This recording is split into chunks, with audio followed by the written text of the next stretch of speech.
encore une fois, un petit rappel, si on veut s'avancer, si on veut s'approcher, s'asseoir. If, just a close reminder, if you guys want to come up and sit down, have a seat, and let's get started here in the next minute or two.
Bonsoir. Alors, si on prend place, on va démarrer notre événement, notre soirée.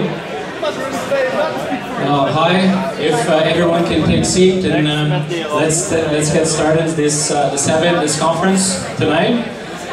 I am Patrice Simard, and on behalf of ST Genetics Canada, I welcome you to the second edition of this conference, Genetics, Investment or Expense.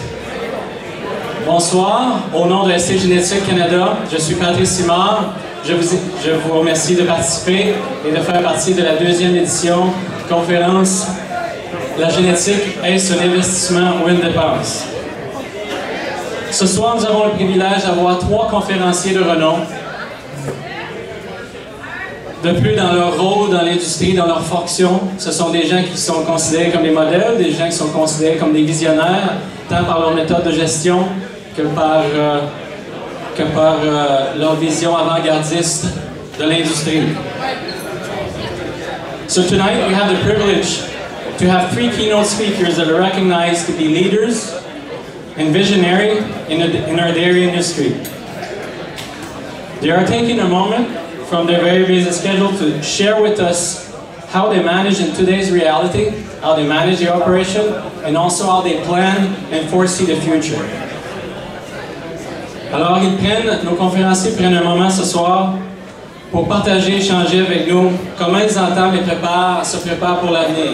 Donc, leur modèle de gestion, leur façon de faire dans le moment, mais également comment ils envisagent et comment ils se préparent dans l'avenir pour la production laitière et également l'impact de la génétique sur celle-ci. Alors, nous aurons 3 conférenciers qui vont se succéder. Ils feront tous et chacun une présentation d'environ 30 minutes. Nous prendrons quelques questions suivant leur présentation tour à tour. Et lorsque les 3 ont terminé, on invitera nos 3 conférenciers de venir échanger, de prendre d'autres questions et d'échanger avec vous. So the format will be quite simple. Our 3 keynote speakers will present, one after the next. And they will take, once their presentations are done, they will take a few questions from the floor. And they will present for about 30 minutes each.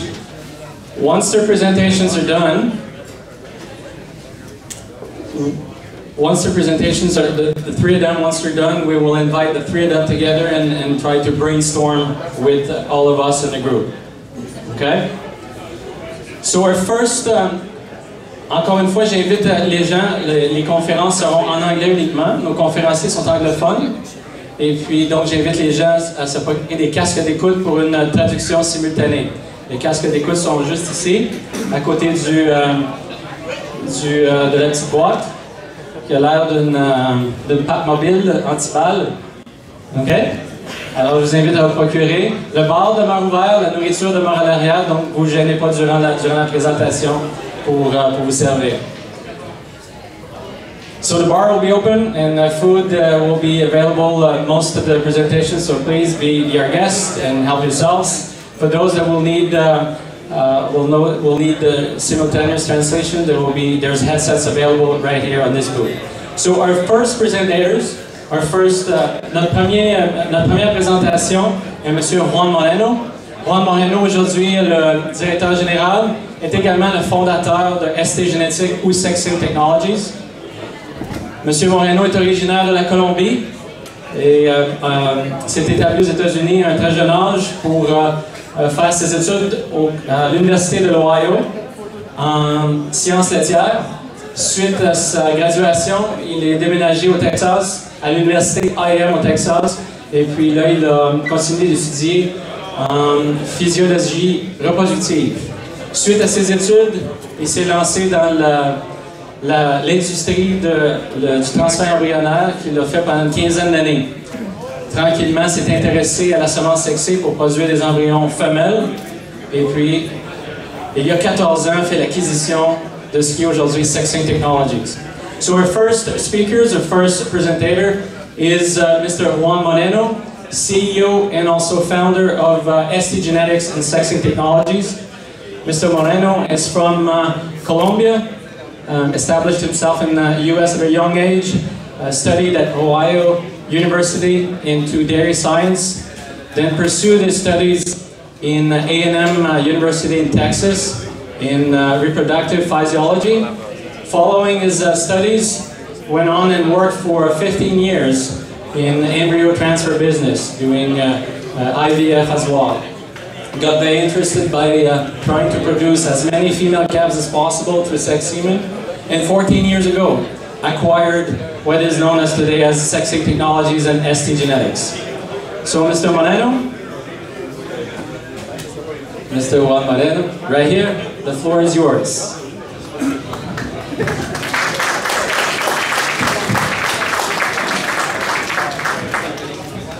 Hey, good afternoon, good night. Thank you very much for being here. Thank you, Patrice. So it's always fun to be able to talk to producers, to have the opportunity to share thoughts and ideas, exchange what the possibilities, what the future could bring, what the present is today. It's a lot even more fun to just be part of the industry. So, and this industry is strong because of people like you that are here present. So, thank you. For today's presentation, Patrice and Natalia asked me to talk about something of the things that we could think about the future and why genomics is valuable, and is it worth it to spend money in genomics and things like that, and genetic progress. So I'll do a touch on a bunch of these subjects as we work through one at a time. Let's go. So the good news is 2 o'clock this morning, my brother had a little granddaughter born. So she's a new one to the ST family, Cayetana. So she's a healthy 8-pound little girl. So we were very proud of her, and I can attest that sex semen did work. It's a girl, right? So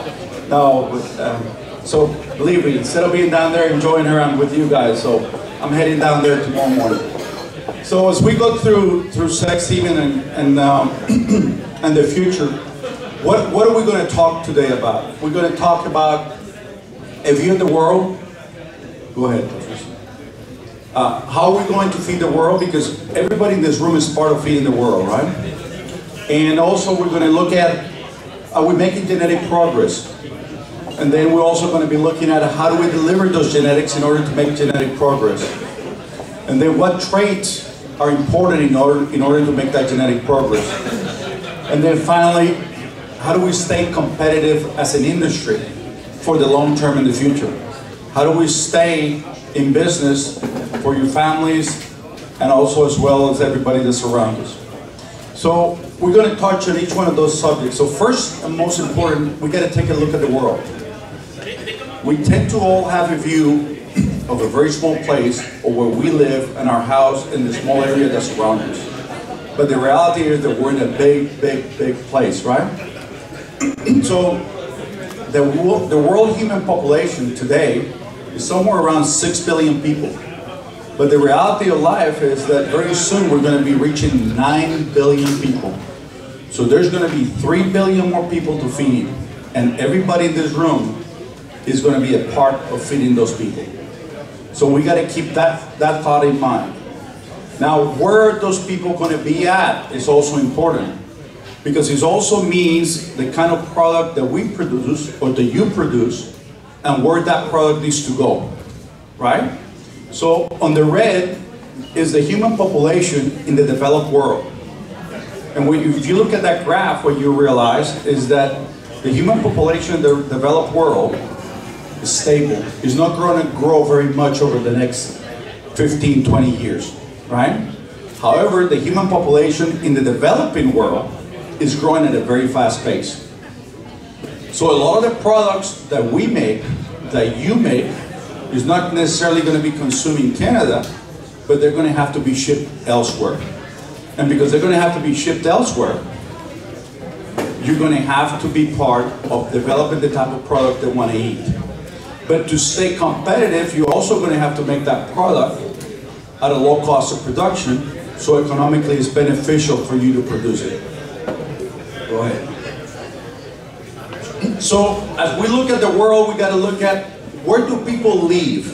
Where do they reside?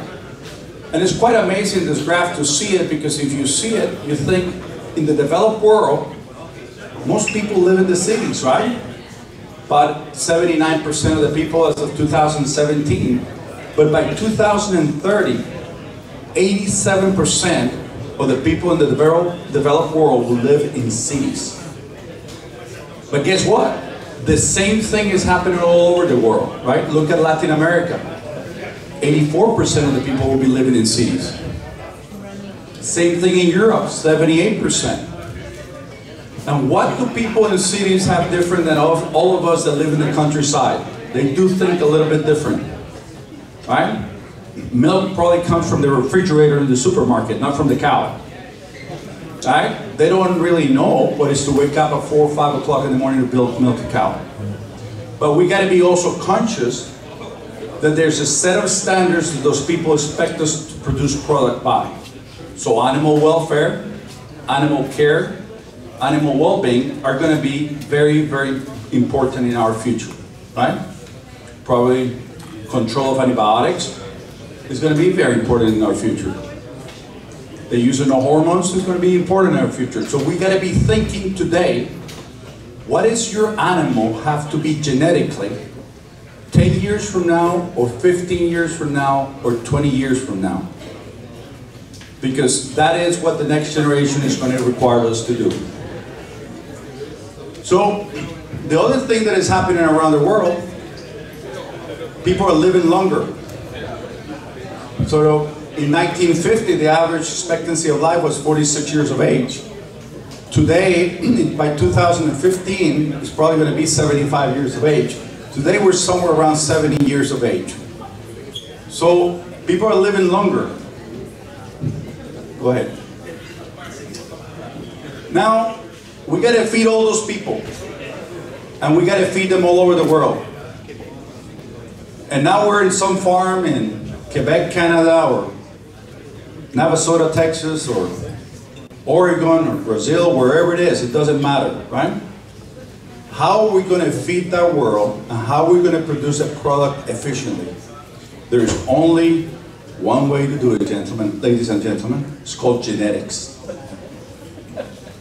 If you don't have genetics, ladies and gentlemen, we won't be able to do it. And you know what? There are two industries that have already proven that to us. Let's go. Number one, the crop world. Right? This is a very interesting graph if you look at it. If you did a graph based on the same number of acres and what those acres would produce corn-wise, with the genetics from 1917, you will be at the bottom of that graph. Look how much genetics improved the production or yield of corn over the years. Yes, fertilizer helped, but you know what? Without genetics, fertilizer would have been meaningless. If you don't have genetics, it doesn't matter how much fertilizer you put in that corn, you're not going to get more production. So the crop industry is already proven that as a fact. Now let's look at another industry, poultry, right? If you look at poultry, in 1925, to take a broiler to market, it took 112 days. By 2005, we were down to 44 days. Not only did it take 80 less days to take that bird to market, but it weighed twice as much. Instead of weighing 2.5 pounds, it weighed 5.25 pounds. So it took 1/3 the time, it weighed twice as much, and guess what? It ate 1/3 per pound of feed, per pound of game. How did they do it? By genetics. And this graph shows it. If you look at those pictures, somebody got really smart and said, I'm going to take the genetics of poultry in 1957 versus the genetics of feeder broilers in 2001. I'm going to put them in the same barn, feed them the same way, and treat them identically. And guess what happened is in that picture. The genetics from 1957, look how much they weigh and how much meat they had. And the genetics from 2007, look what they did. Same feed, same barn, same conditions, same people, same everything. It's called genetics. Right? So the poultry people did it. The crop people did it. And guess what? The swine people did it as well. But not all news are bad for the dairy industry. Are we making genetic progress in the dairy industry? And so, go ahead. The good news is that we have. We haven't been that bad. We haven't been the best, but we have not been that bad. So based on 1957, if the genetics had stayed the same as they were in 1957, by 2015, you look at the yellow line, that's what the fat yield in kilograms would have been for a dairy cow on the average, right? Management, because we introduced free stalls and total mixed rations and supplements and so forth and so on, contributed what is the red part of that graph. So your cows, instead of producing 200 kilos of fat, just because of management, they will go up to about 300 kilos of fat with the same genetics, right? But because we did make improvement in genetics, instead of producing 300 kilos of fat, we average probably right now by 2014 about 470 kilos of fat. So genetics did contribute a lot to the production of the dairy industry. That's the good news. The sad news is that as producers, we don't give that much value to genetics. I got a little story to tell you. In the United States in 2009, 2010, 2011 was one of the worst dairy crises that ever existed, right? A lot of dairy farmers were going out of business, so we hired an ag economist from Texas A&M, Dr. McGran, and I asked, Doc, I need your help. I need you to tell me what can we do in this crisis.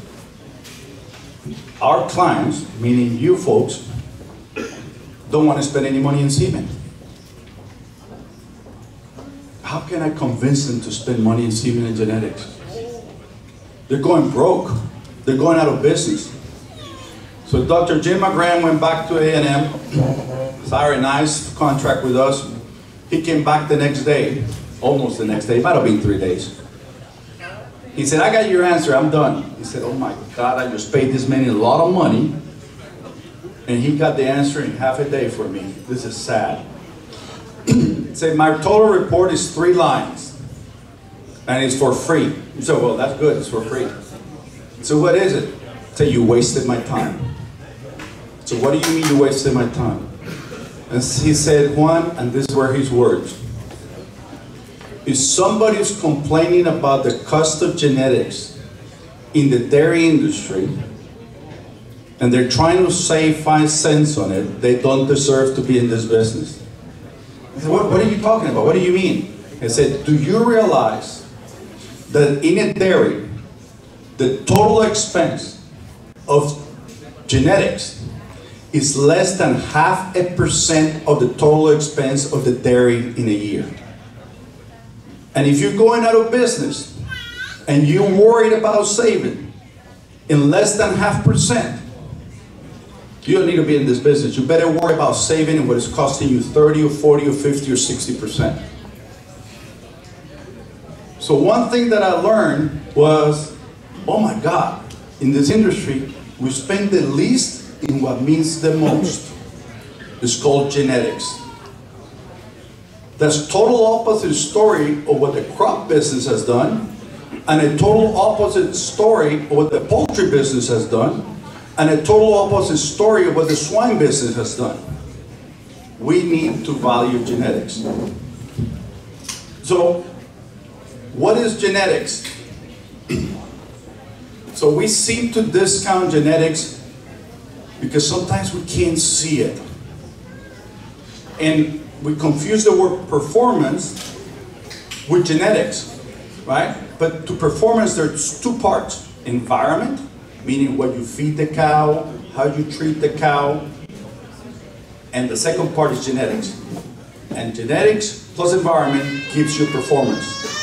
I show you those pictures of the poultry, right? If you don't have the genetics, you can feed him whatever you want. It's not going to make a difference. So performance is genetics plus environment. Now, there are some traits in genetics that are more heritable than others. What that means is that you can make faster change in some traits than in other traits. So you got some traits that are what we call high heritability, like fat yield, or those are medium heritability, I'm sorry, at 0.2. There are some higher heritability traits, like for example, how big or how small a cow, that's highly heritable. Heritability in frame size is very high. So what that means is, in 1 or 2 generations, I can either make a cow very big or very small. Fast, right? Fat yield is a medium heritability trait. So you can't do it really in 1 or 2 generations. It might take you 3 or 4. And then you got some low heritability traits. They are mostly the health traits. They're very low heritability, right? So genetic progress is a lot slower. You will get, in low heritability traits, you get more out of how you change your environment, how you treat that animal, right? So, like mastitis, somatic cell count, it's a low heritability trait. It makes a greater influence if you clean your stalls, if you clean the udder properly, if you put the proper teeth there, that you can make through genetics a lot faster. Doesn't mean that you can't make progress through genetics. Don't confuse on that, right? But you can make more progress by how you treat the animal. But on other traits that are more heritable, genetics can have a higher influence. There's one great thing about genetics. It's the only math where 1 + 1 could actually be 3. Because it accumulates over the years. It's not like you make, if I go from here to there, in genetics, unless I start using the wrong genetics, I'm not going to go back there. I'm going to stay right here, I'm going to keep on going in that direction. Okay? So genetics is cumulative. And that's why the poultry people went from that little tiny little bird to that big bird with a lot of muscle, right? That's why the crop people produce so many more bushels of corn per acre. So, let's go. Then, what happened in the recent years? Scientists gave us a beautiful gift. And a beautiful gift is called genomics and genomic predictions. Right? So, I'm exaggerating a little bit on what I'm going to say, but if I send a DNA test on my hair or my skin, and there's a DNA test from my father, that laboratory is going to be able to tell with 99.999% accuracy whether I'm truly his son or not, right? In a simplified way, that's a genomic prediction. In a very simplified way. So, science gave us a genomic prediction. But why is genomics so great? Well, in the past, go ahead, a little bit faster. In order to find out if a bull was good or not good, the bull had to be born, had to grow up, produce semen, make pregnancies, daughters had to be born, they had to be raised, they had to have a milk production, and after 5 or 6 years, we will find out if the bull was any good. After you milk $200 or $300 or $500 in that bull, it took literally 6 years to find out if he was good or not good.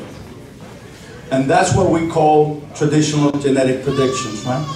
And then genomics came in, and so you send a piece of hair, and you can know if he's any good with 80% accuracy a week after that calf is born. And it applies to a bull or it applies to a female. Same thing. It's highly accurate. Now, it's not perfect, so we got to be careful. It's not perfect. The accuracy today, depending on what index you look at and what trait and what breed of cattle, is between 72 and 80% accuracy. You cannot find those odds in Vegas. Right? So, and it's scientifically proven. It's not a guess anyway. Let's go. To give you an example, now how does genetics work?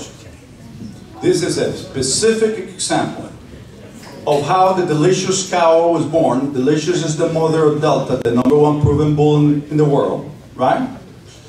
Delicious was born from breeding robust to Danica. Under the old way, we took the genetic value of robust, added it to genetic value of Danica, and divided it by 2, and we thought it's right in the middle. So if we had predicted that, Delicious TPI would have been at 2387, the date she was born. That's called a parent average. Daddy plus mother divided in 2. But by the time Delicious was born, you could take a piece of hair of Delicious and send it into a lab. And the lab will tell us the result. Now, 2387 was the parent average. Daddy plus mom divided in 2. But Delicious could have been 2187, 2,087, or where she ended up, 2,752, right? Because there's variation. What the genomic test did is was able to tell us with a 76% accuracy that she was 2,752, and she wasn't 2,000 TPI. Now she could have had another full sister that was 2,000 TPI instead of 2,700. I'll give you an example, and this is with the DNA test. My brother and myself, the grandfather of the little girl. I'm 6 foot tall, my brother is 5'8". I got hair, he's bald. Right? And I can keep on going on more differences. We're full brothers. No, trust me, I ran the test. I ran the test. We're full brothers. But theoretically, and I'm exaggerating a little bit, my brother and myself genetically could be almost as different as my father and my mother were. Because he could have received all my mother's genes, and I could have gotten all my father's genes. By the way, my grandfather on my mother's side was bald. My father had hair until the day he died, so did his father. So I probably got all my hair genes from my father's side of the family, and he got it from my mother's side of the family, right? But my mother couldn't tell that the day we were born, but genomics can. And that is what the great value of genomics is. That you don't have to wait 2 years, or 3 years, or 5 years, or 7 years to find out. You can find out within a week of birth or 2 weeks of birth of that animal. And they can do it with a little chip. You take the hair, you send it to the lab, you run the SNPs, and you get a prediction on the value of that animal. And you can do it for TPI, you can do it for net merit, you can do it for PLI, you can do it for milk, for fat, for protein, for somatic cell count, all the traits. Go ahead. And the more animals, the more SNPs are in that chip, the more accurate it is. The more data that goes in the system, the more accurate the system becomes. So, go ahead. So now we have a tool that is called genomic predictions. It's a genomic test, right? But we even got better news. How do we deliver it? And how we deliver it, thank God, is very simple. And thank God it's been done in this industry for 70 years. It's called semen. Because I can go look at 10,000 bulls. I can choose the best of 10,000 bulls. And that one bull can make 100,000, 200,000 baby calves. He can multiply his genetics through semen. And that semen is delivered to your farms in exactly the same identical way that you've been receiving it forever and ever. It's just that you have a lot more information today than we ever did before. Now, there's the opposite side of it. We looked at the bull. It's called a female. A bull can make 100,000 babies a year or more, but a female can make one at a time, herself. Oh, maybe you can superovulate her and make 3 or 4 or 6 a year, right? But just for this discussion, it's one at a time. So guess what? That's a pretty important decision to figure out who the best female is and which one the worst one is, right? So, go ahead. We also got lucky that we got Sexing.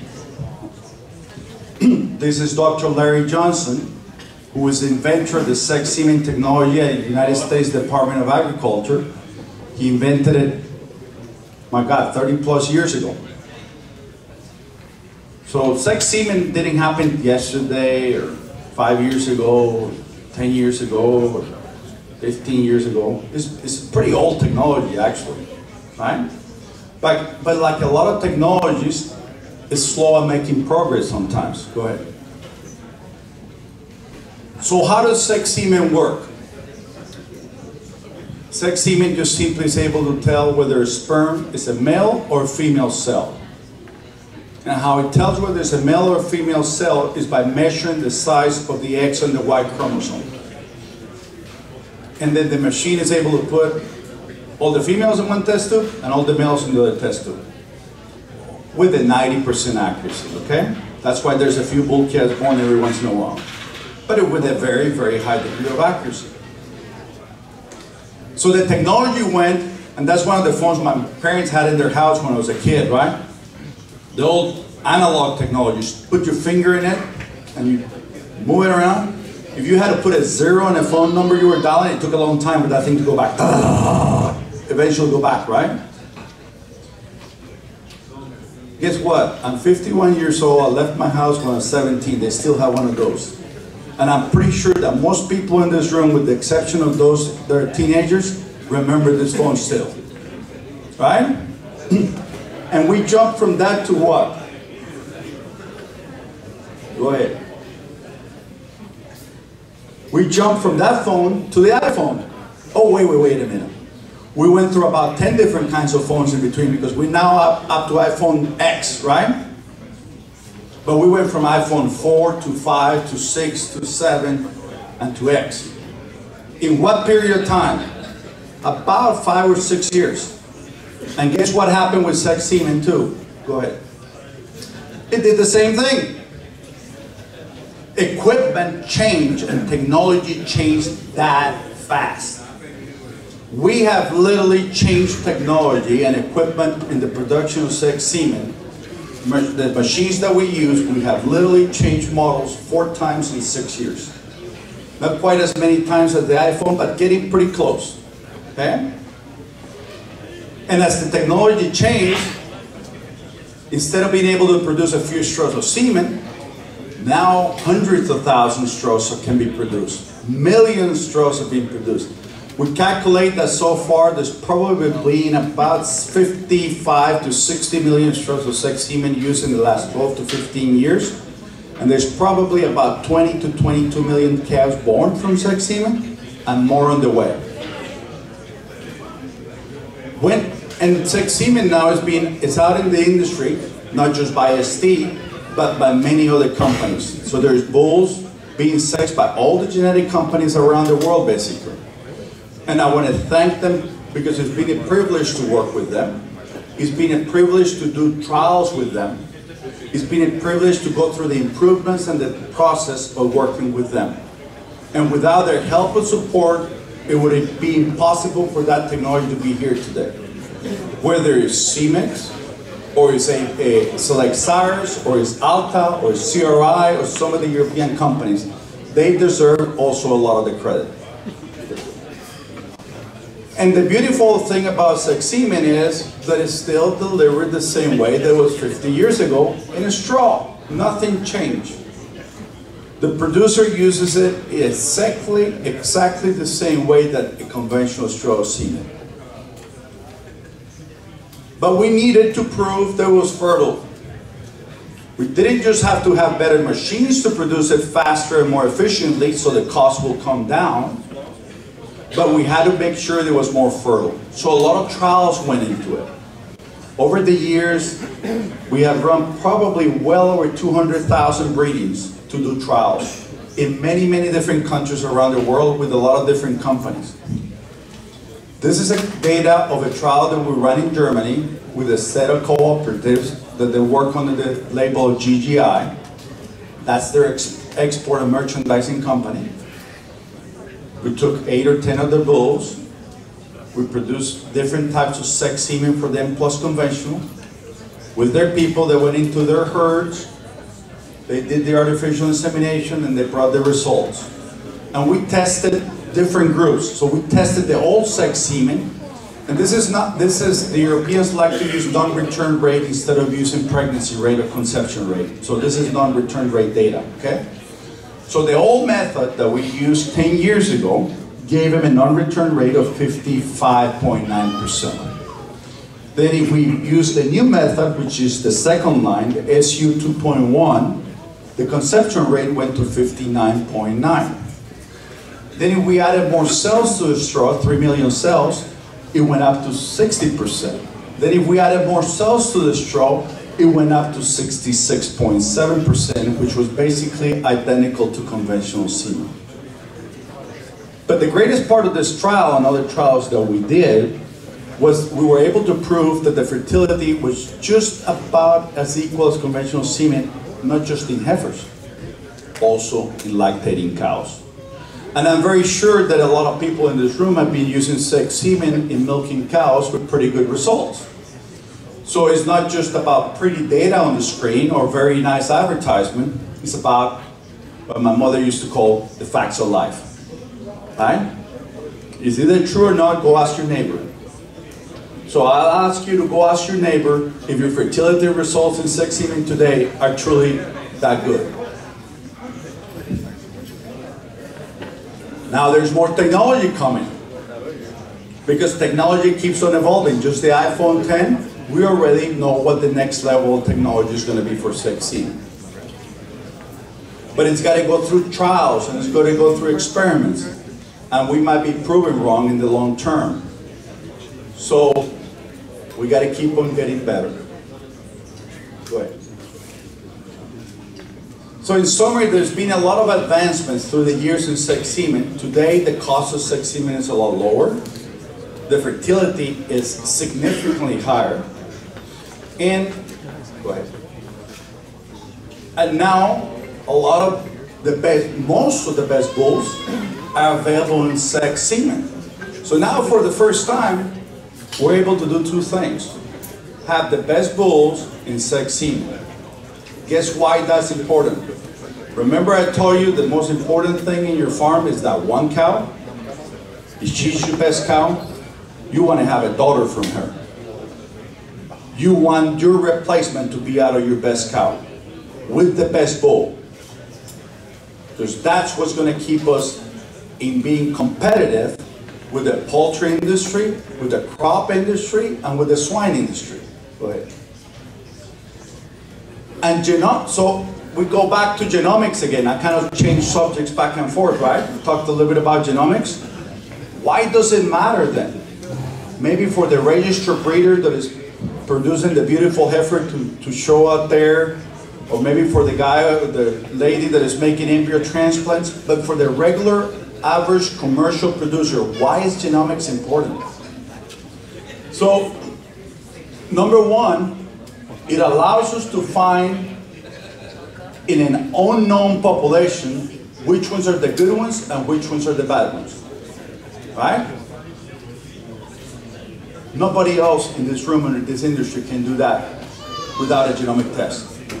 I don't care how long they've been around, how smart they are, how much they think they know. There's only one way to do it, is with a genomic test.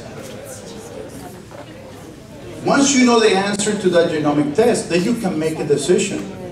And with that decision, you increase genetic selection. And you can use those pressures to improve the quality of your herd. So for example, this is an example in a commercial herd in the United States. This actually is a true example, okay?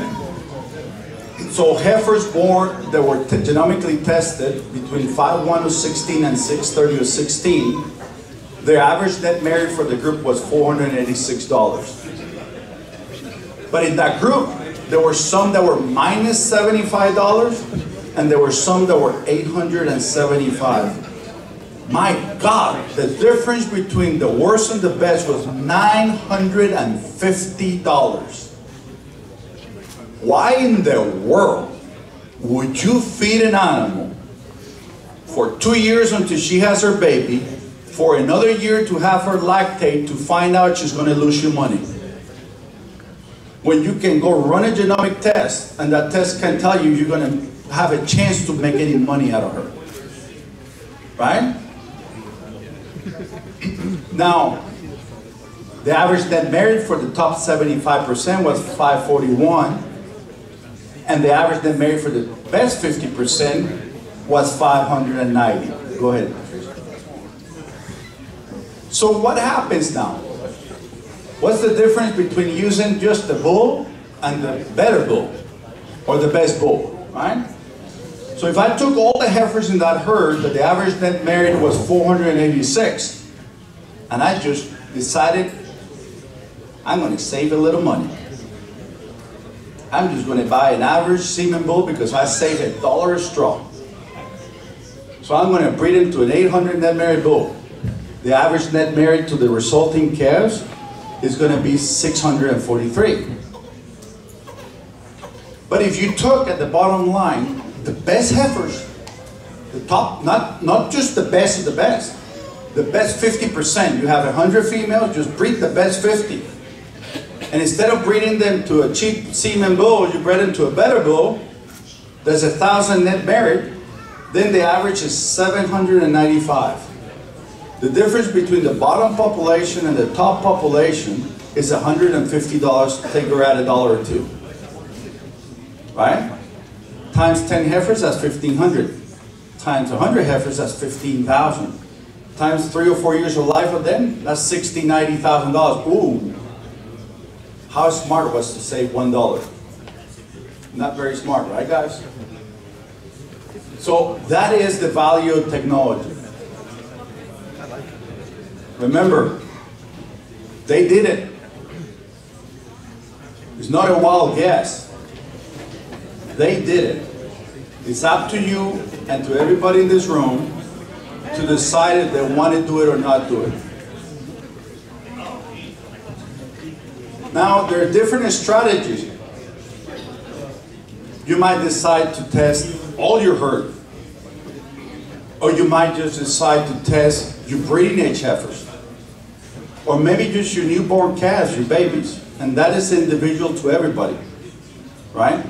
You might decide, I'm going to keep just the best 50%. And I'm going to breed those to the best bulls. And the rest of them, I'm going to breed to beef bulls. There are a multitude of possibilities that everybody has the ability to decide on them. Go ahead. So where do I think we're going to be heading as an industry? It's kind of simple to predict, and I'm not very smart, but it's easy to predict when you see what other people have done, right? What did the crop industry do? What did the poultry industry do? What did the swine industry do? Right? So genomic prediction and the utilization of these tools are just a fact of life. And it's going to become a very, very common practice. Everybody's going to be doing it. And as we do it, it makes sense to use sex semen on the best bulls. Because that way you make more genetic progress. Right? And then, on the cows that are not so good, use a beef bull. Or maybe you don't even get her pregnant. Just keep on milking her for 2 years. Don't spend any money on semen or hormones or anything. Just keep on milking her.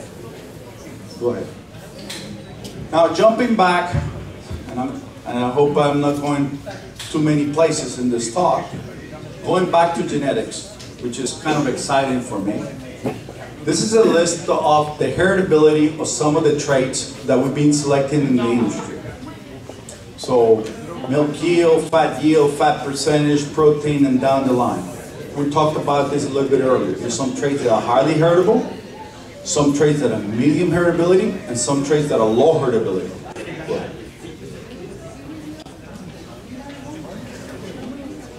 So the next question becomes,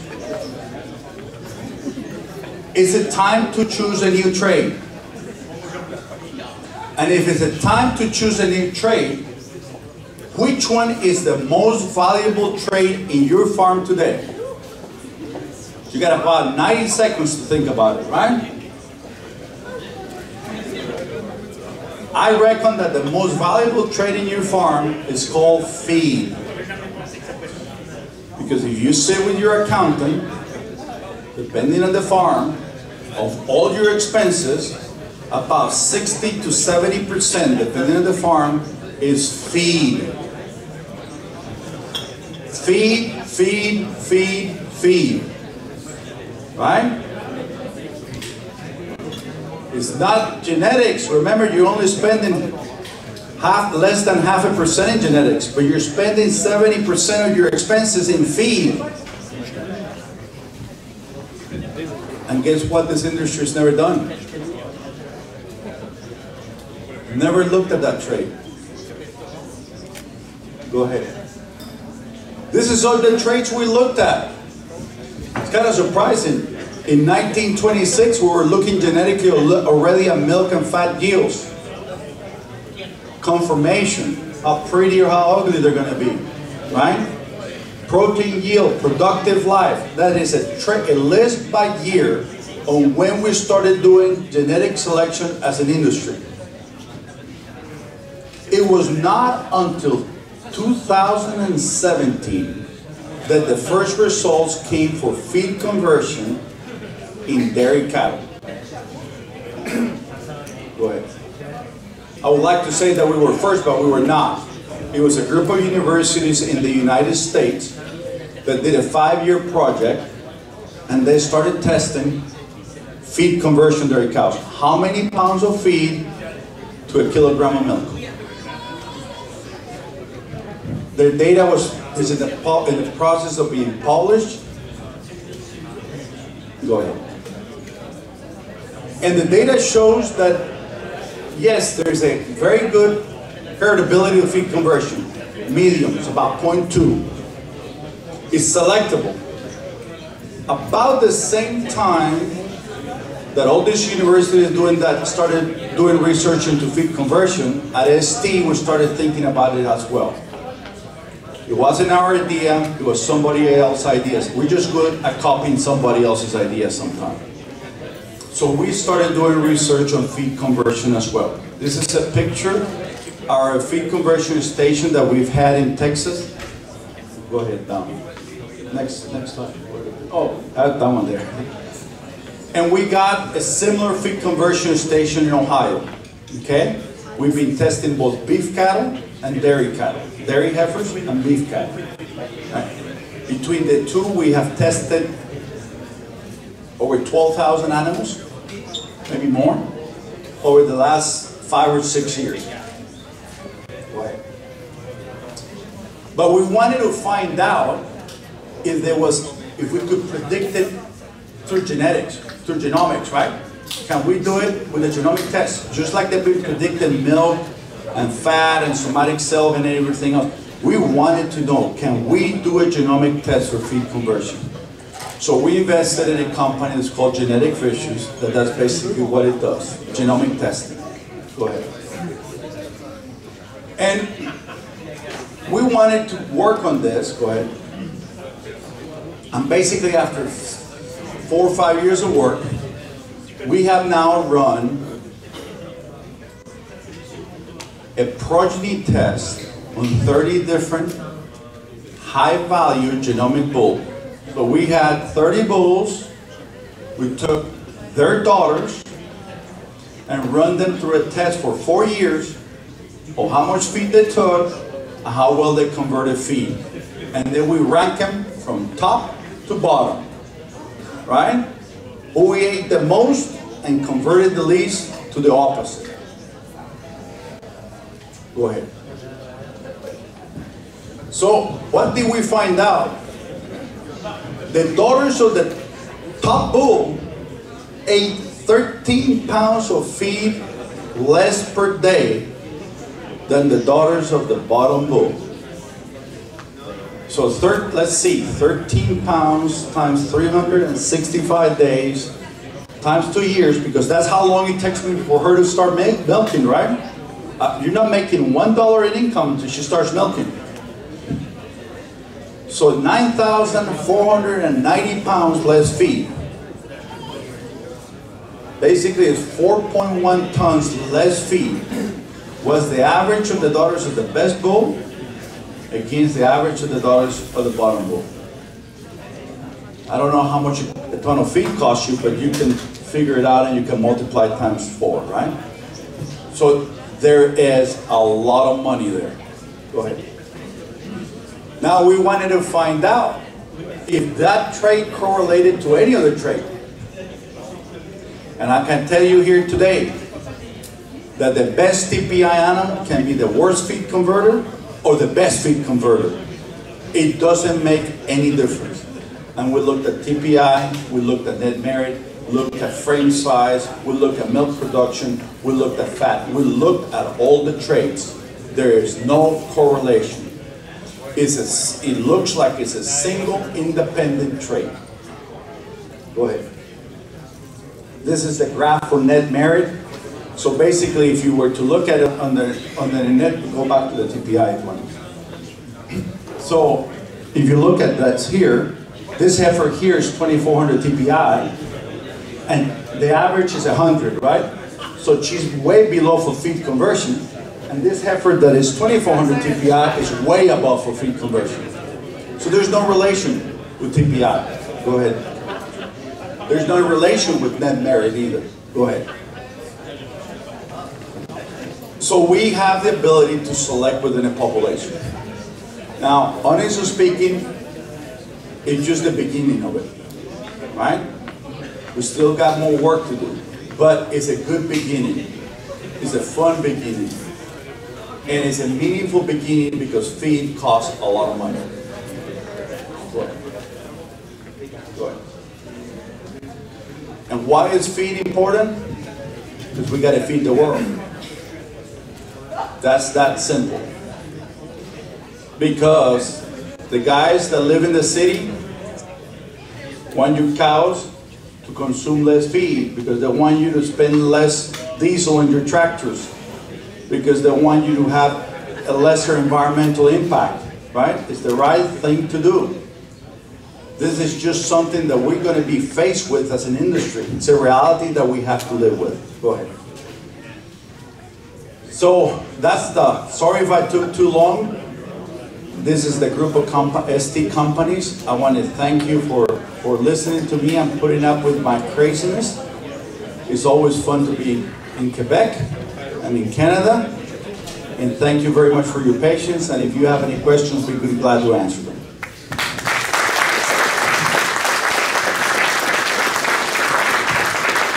Thank you, Juan. We'll take a few quick questions right away. Alors, merci Juan Moreno. On va prendre quelques questions rapidement. Alors, levez la main, on va essayer de vous rendre le micro le plus rapidement possible. I have one for you, Juan. When is this new identifier, EcoFeed, is going to have an impact, or for the end user, for the farmers? Will we be able to use it to take advantage of it? Let me just say it in French. So, I guess they're translating it. So, come the December proofs, we will be releasing the first bulls that have been genomically tested for EcoFeed. But not just genomically tested, we have actually tested their daughters. Okay? And we're only going to release the top 4 bulls.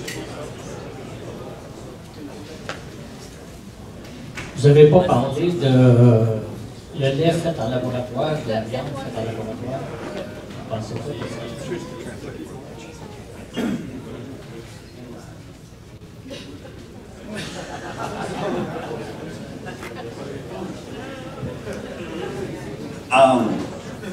I'm old-fashioned. I like the feeling of how you chew a piece of meat, right? I mean, science is a wonderful thing. But remember the sex scene in the story, and remember the phone. It took 30 years. It's going to take a long time.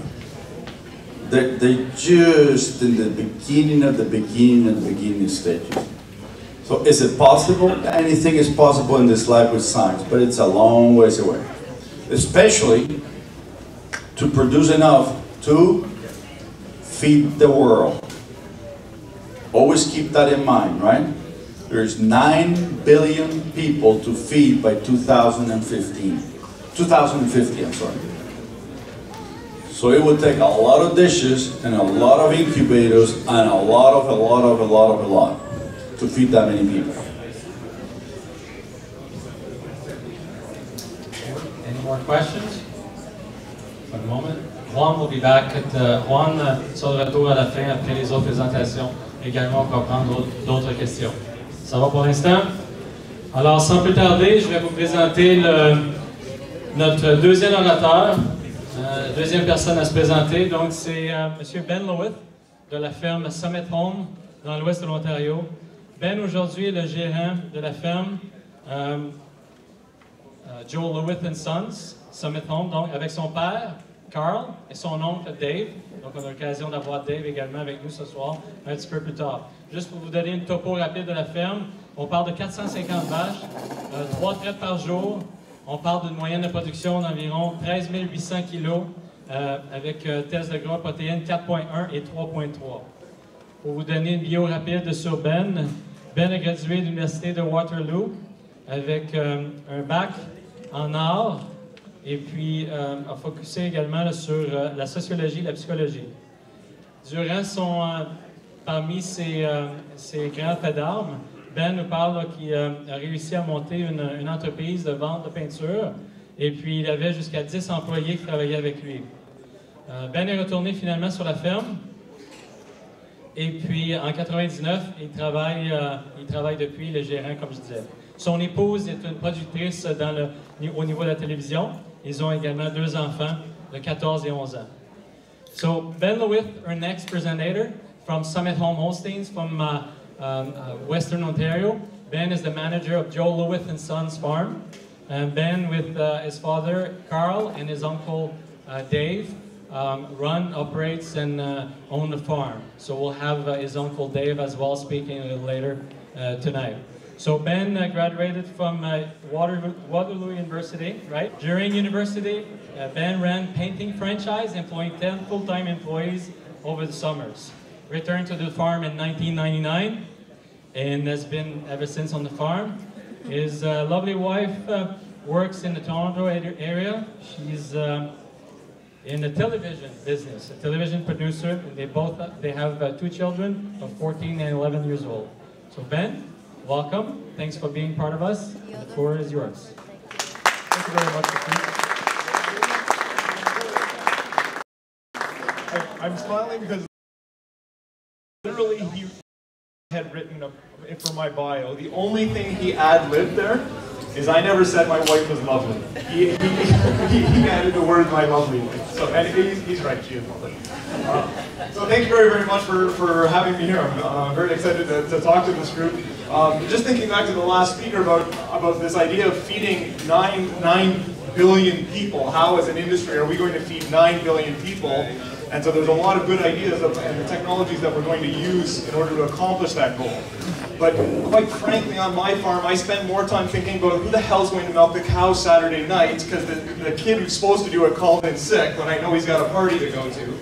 And I'm thinking about that a lot more than I'm thinking about how do I feed 9 billion people. So my presentation today is going to be about how do you find good people on the farm, how do you train them, and how do you motivate them and keep them. Because I know that's an issue. Just talking to some people before dinner tonight, I think regardless of your farm, whether you have 1 or 2 part-time people or whether you have 2 or 3 or 4 or 10 full-time people, I think it's something as an industry that we really do struggle with on where do we find these good people and how do we go about motivating them. So if we'll continue on a little bit about our farm. We have a mission statement for our farm.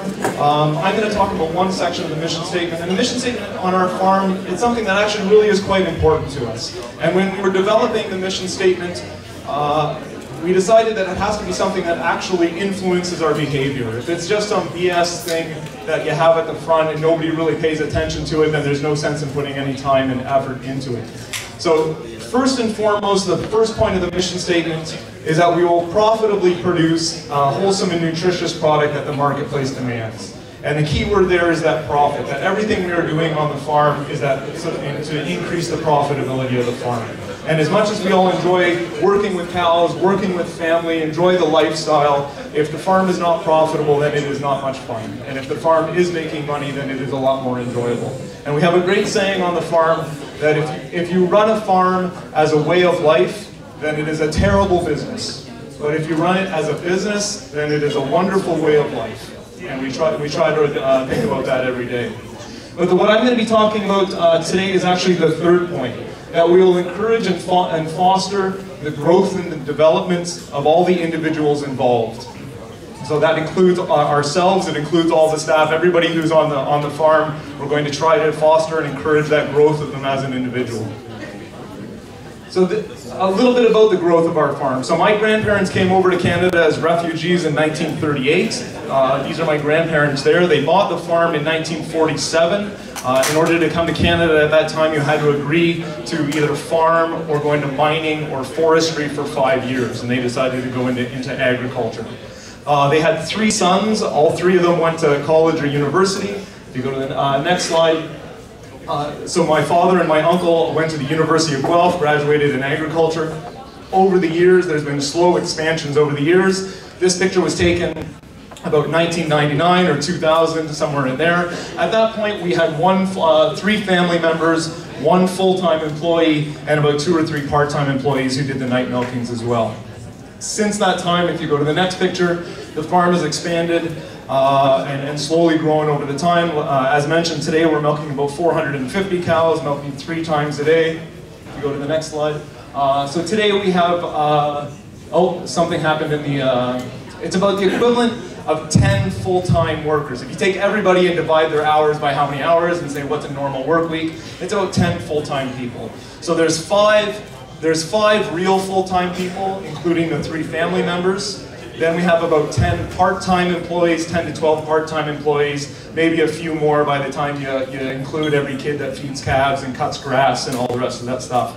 I should say though that all of the cropping is done by custom operators, so that staff does not include any cropping work. And what we try to do is, with the size of the operation that we have, we're still fortunate enough that we don't put everybody in silos. So everybody has the skills to do pretty much every job on the farm. Having said that, people gravitate towards areas that they're better at. So my uncle, who you're going to speak later, him and our full-time herdswoman Laura, they handle all the genetic selection. So meeting with, say, semen salesmen, selecting the traits, cattle sales, that falls under their jurisdiction. Myself, anything to do with hiring or firing or training, the staff falls under my area, and my father really does all the jobs that we don't care to do, which ends up being the paperwork and the seed selection and the genetics on the cropping side. So, finding the right person. So my experience has been that there really is no one good way to find the right person. And so consequently, if you're looking for someone, whether it's a part-time person or a full-time person, the best way to do it is to cast a very, very wide net. So first thing, in my opinion, if I'm looking for a person, whether it's a part-time person or a full-time person, I want everybody to know that I'm looking for someone. I want all the rest of the staff to know we're looking for a full-time person. I want our nutritionist to know, our vet to know, anybody who comes to the farm. I want to get the word out as wide as I can that we are looking for a full-time person. In addition to that, we're looking at newspaper ads. In addition to that, you're networking other people. Maybe the neighbor has a kid who's looking for some stuff. You really don't know where that good lead is coming from. And so the idea is to get it out there and spread the word as far and wide as you possibly can. Go back to that for a second. The hoof trimmer, the vet, friends and family, other staff, the best people always come from other staff. If you tell your night milkers you're looking for someone, well, they've got a friend. It's almost like they're pre-vetted. Because if they know what the job entails, that friends have seen them go to work, have heard them talk about the job. So if they're interested in coming for an interview, this is someone who already knows a lot about the position and is genuinely interested. So telling your other staff that you're looking for someone is always that you get the best type of people. Online postings, there's job websites like Indeed.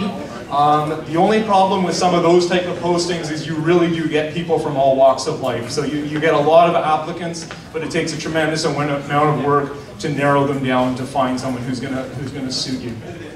Go to the next one.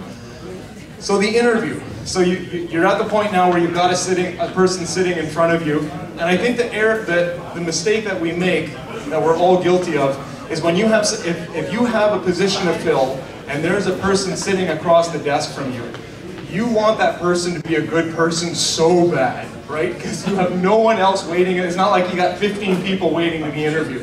This is the only person who applied. It's the neighbor's kid. My God, you ever hope this guy works out? And so what the interview ends up being, can I ask you to stand up for a second? Okay, this is the way most of us do interviews. So you come up and you say, hi, I'm Ben, how are you? And so what you do is you put your fingers on their wrist like that, and if they have a pulse, they get the job. That's usually how we do interviews, right? So, like what you end up doing in that interview, you start asking questions like I need someone on weekends. Are you able to work weekends? And so the person says yes. And you say, we pay $15 an hour, how does that sound? And they say, yeah, I can do, $15 an hour sounds good. So are you available Saturdays and Mondays and 15 sounds good? And they say yes. And you say, I think you have everything I'm looking for. You came to the interview sober and you're available on weekends. And those are, you've checked all my boxes I have on the sheet, right? And so what I'm trying to say is, when you're doing an interview, don't go into the interview hoping that the person is the right person. Go into the interview trying to convince yourself that the person is the wrong person. Ask those questions, look into their past, almost trying to do the opposite of what comes naturally. I'm looking for flaws in this person, not trying to pump myself up and convince myself that they're actually good. So, right, those are the questions you start with. Are you available for these hours? Maybe have you done this before, but if you haven't, like you've worked with beef cow, well, that's pretty close to milking cows. Yeah, you're used to working with cows, which is nonsense. And I got a good feeling about this guy, right? That's usually how we do our interviews. So if you go to the next slide, so what you're trying to look is you're trying to paint a picture of this person in your mind. Like if they've got 4 jobs listed, start at the beginning of the first job, ask them a ton of questions about the job. What open-ended questions? What did you do for them when you were working there? What did you like? What did you not like? Why did you leave? Under what circumstances did you leave? And tell, well, I didn't get along with the boss. What do you mean you didn't get along with the boss? Like explain, give me an example of a time you didn't get along. Did you have arguments? What happened then? Another big thing to look for is when you're looking at when you're going through their history and talking about past jobs, look at when they left and look at when they started the next job. If there's a 6-month time gap between there, ask them what happened and what were you doing for these 6 months? I noticed that you quit this job here and then you started the next job 6 months. Tell me about those 6 months. Well, I was just kind of at home. I wasn't doing a whole lot. I didn't do a whole lot during those 6 months. Well, that tells you a hell of a lot. So look for time gaps in the resume.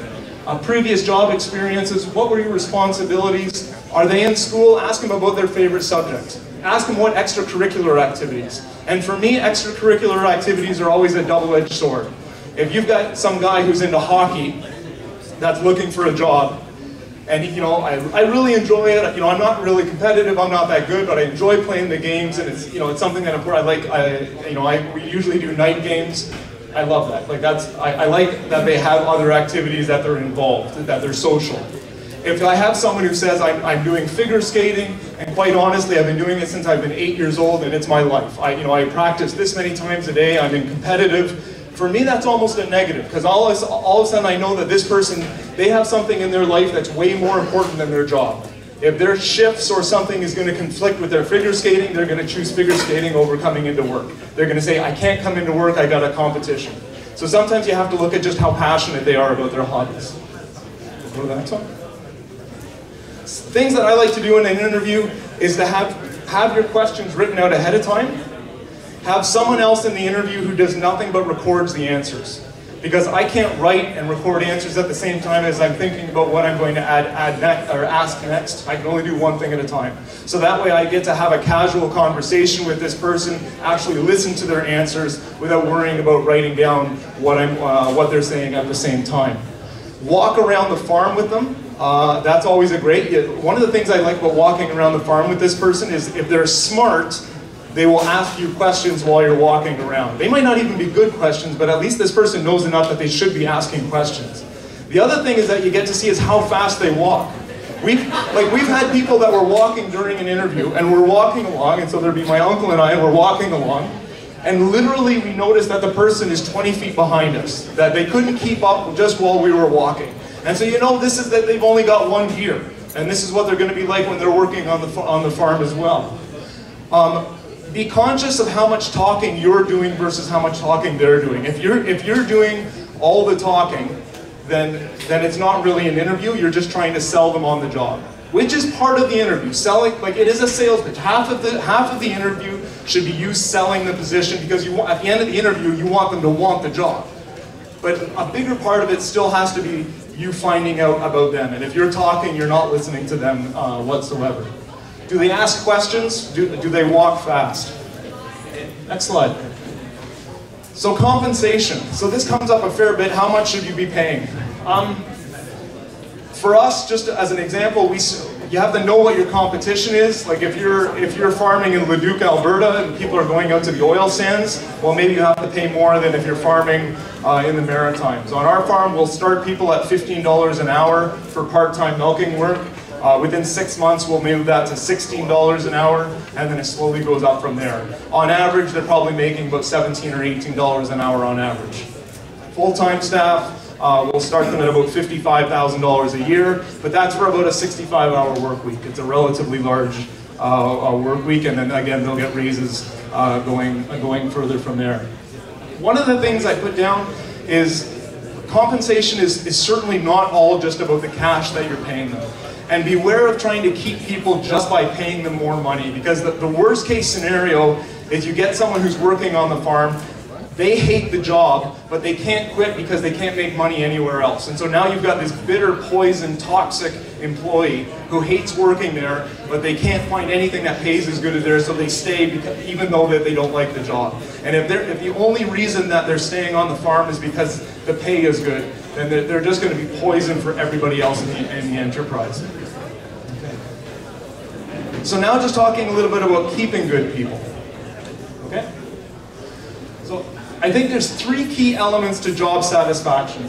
So the compensation is one of them.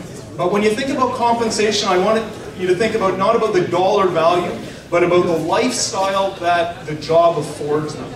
And so what I mean by that is they're not thinking how much money do I make a year. They're thinking if I want to take 2 weeks of the year off and do an all-inclusive trip to the Caribbean, does this job allow me to do that? Do I have enough time off a year to do that? Do I have enough money saved away that if, it doesn't have to be easy, right? But if they save money for a trip, they should be able to take their family and go on a vacation if someone's working 60 or 70 hours a week. That's a lifestyle choice beyond what the actual paycheck is. If they've got a wedding to go to, do you give them the freedom to say, I need to take tomorrow off because I've got a wedding? If their kid has a project, are they allowed to take the afternoon off without being financially penalized to go see their kid in a stupid little play or something, or go to their grade 8 graduation, just a celebration of mediocrity that they do these days in school? Like, are they allowed to do that? So the compensation is more than just the dollar figure. It's what type of lifestyle can they lead in this job. The second one is an appropriate level of responsibility. So we have a woman who's been working, we've been milking 3 times a day for almost 30 years now, about 26 or 27 years now, and we have one woman who's been milking for us that entire time. She's arguably the best milker. I would hope she'd be the best milker on the farm by now. Present company included, she's better than me, knows all the cows. She doesn't want any type of responsibility beyond coming in and doing her shifts. So for her, she wants to come in, she doesn't want any hassle, she wants the equipment to be in good working order, and at the end of the shift, go home. And that's completely fine. Like for her, if that's what she's looking for in a job, I'm happy to just leave it at that. If she was a different person, maybe after 10 years, I would say, I'd like you to hire and train all the other milkers, and I'm willing to pay you another $3 an hour to take on that responsibility. So you do the scheduling for the milking, you interview, you hire people, I'll help you show you how to do it, you train them, and I'll pay you a premium to do that. If it was a different type of person, maybe that's something that I could put on that person, but she's not that type of person. So that's what I mean by the appropriate level of responsibility. On the other side of it, we have our herdswoman, Laura, who is looking for opportunities. She's been with us for about 10 years full-time. And now, if she does most of the sire selection now because she's got a real head for genetics. She likes looking at that. So if we have a semen salesman come to the farm, I don't even sit in the office. She will meet that person. She can go ahead and buy $3,000 of semen. She doesn't have to run it by anyone. We'll talk about our criteria a little bit. Why did you pick this one versus this one? But she has the authority to do that. The other thing that she's in charge with is the calf health. So we have multiple people over the course of a week who feed calves. Laura doesn't feed the calves every single feeding, but everybody knows that if a calf doesn't look well, if a calf skips a meal, they have to report it to Laura. That information has to go back to her. She's going to make the call of what to treat that calf with and what we do with that. So she's responsible for that. And she lives and dies by that responsibility. If things are going poorly with the calves, that's on her. Like what happened here, the results are not what we're looking for. What did you do, when were you aware of this problem? What steps have you taken to solve it? So if she's willing to take on that responsibility, she has to live by the results, good or bad. So with every full-time person, I'm always trying to look for something. What is this person good at? Where is their passion? That I can take some of the responsibility that I'm in charge of right now and slough it off onto them. Because they'll enjoy their job more if they have some area of the operation that they're in charge of. Recognition for achievement, and that's the second part of that responsibility part. When they're doing that job well, when they're hitting good benchmarks, how do you recognize? And sometimes it's just small things. And like recognition can be something like if someone was checking the cows last night, they had to get up at 2:30 in the morning to pull out a calf. They pulled out the calf, they fed it the colostrum, and then they were back out in the barn at 4:15 in the morning. Sometimes what recognition is just saying, you had a shitty night last night. And they go, yeah, I did. And they appreciate that you just recognized that I was up in the middle of the night doing this, pulling out this calf. You don't say, well, it was your job. I'm paying you to do this. It's just a recognition of, that was a tough night you had last night. They go, yeah, it went okay, but thank you. Yes, it was. Okay. So in terms of the training, what we try very hard to do is not just to have protocols in place, but to explain why those protocols are in place. So if you've got people who are in charge of feeding the calves, they need to know that the calf needs to get the colostrum within 1 hour of birth. But they need to know why that's important. So, if you've got people in charge of getting colostrum to the calves, they should be familiar with the idea that the calf's ability to absorb those immunoglobulins will decrease over time. They don't necessarily need to see the graph, they don't need to put numbers, but they need to understand there's a difference between feeding the calf within 5 hours versus half an hour versus 12 hours. They need to have that understanding that not only is the protocol to feed the calf within 1 hour, there's a reason, this is the reason behind it. Another example is the feed gets pushed up 4 times per day. So if you can have your nutritionist sit down with your people and talk about the importance of dry matter intake, they'll understand why the feed has to get pushed up. The third one, a proper prep routine in the parlor. If you're in an area where there's other dairy farms around, maybe everyone only has 1 or 2 relief milkers that they use sometimes. But if you can get half a dozen farmers each have 1 or 2, well, I'm sure your parlor company would be happy to have an expert come in and put on a half-a-day session for 12 people explaining about oxytocin letdown, the importance of cleanliness, and all those type of things. And this does 2 things. It helps the staff understand why the protocols are in place.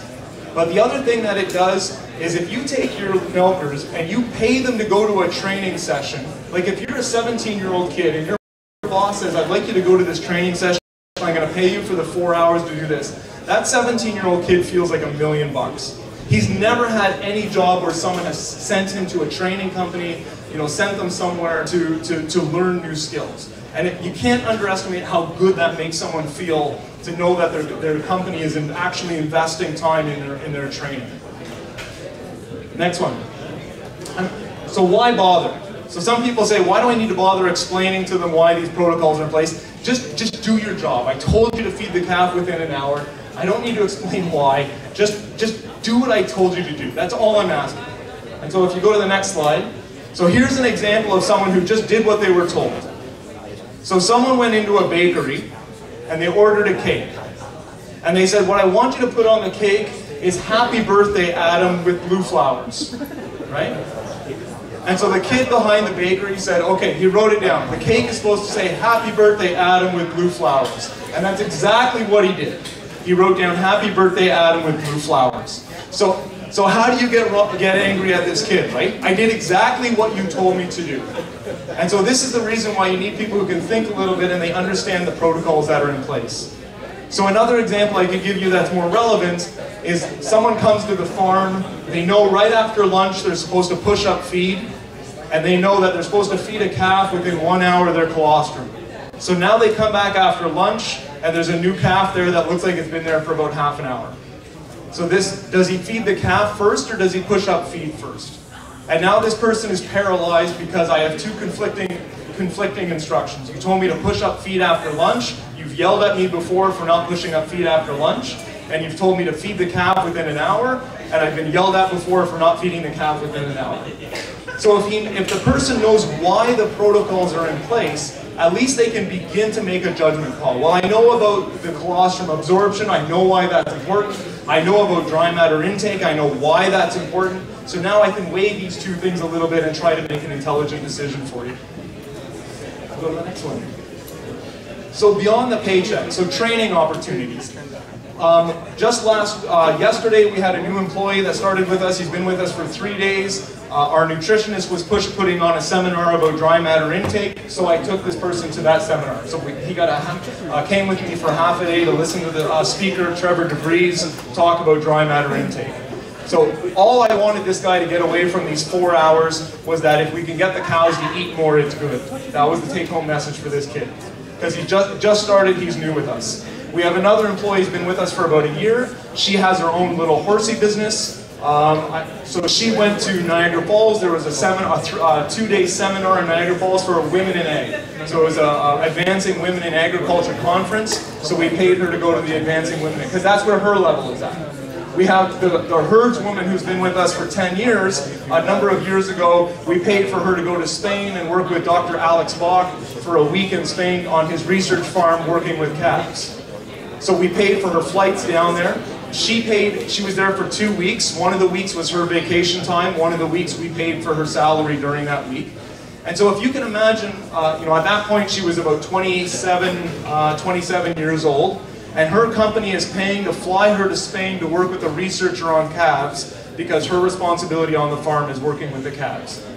So if you can imagine the buy-in you get from that employee, how that makes her feel, sitting in a terminal, getting on a plane to go fly for this type of training, even if she learned nothing. Like obviously I'm hoping she learned something and brings those things back to the farm.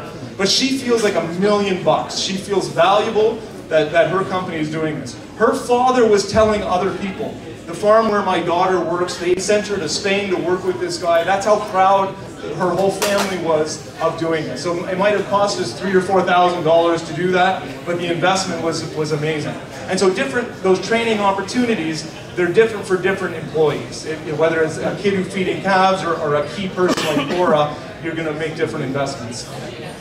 So what we do on our farm is we have, for small goals, we'll have a pizza party on the farm. And I'll talk about that. Food truck for big goals, little things like Christmas dinner, lobster charity dinner. We have a newsletter, so I write up a newsletter. I do that approximately whenever the hell I feel like it.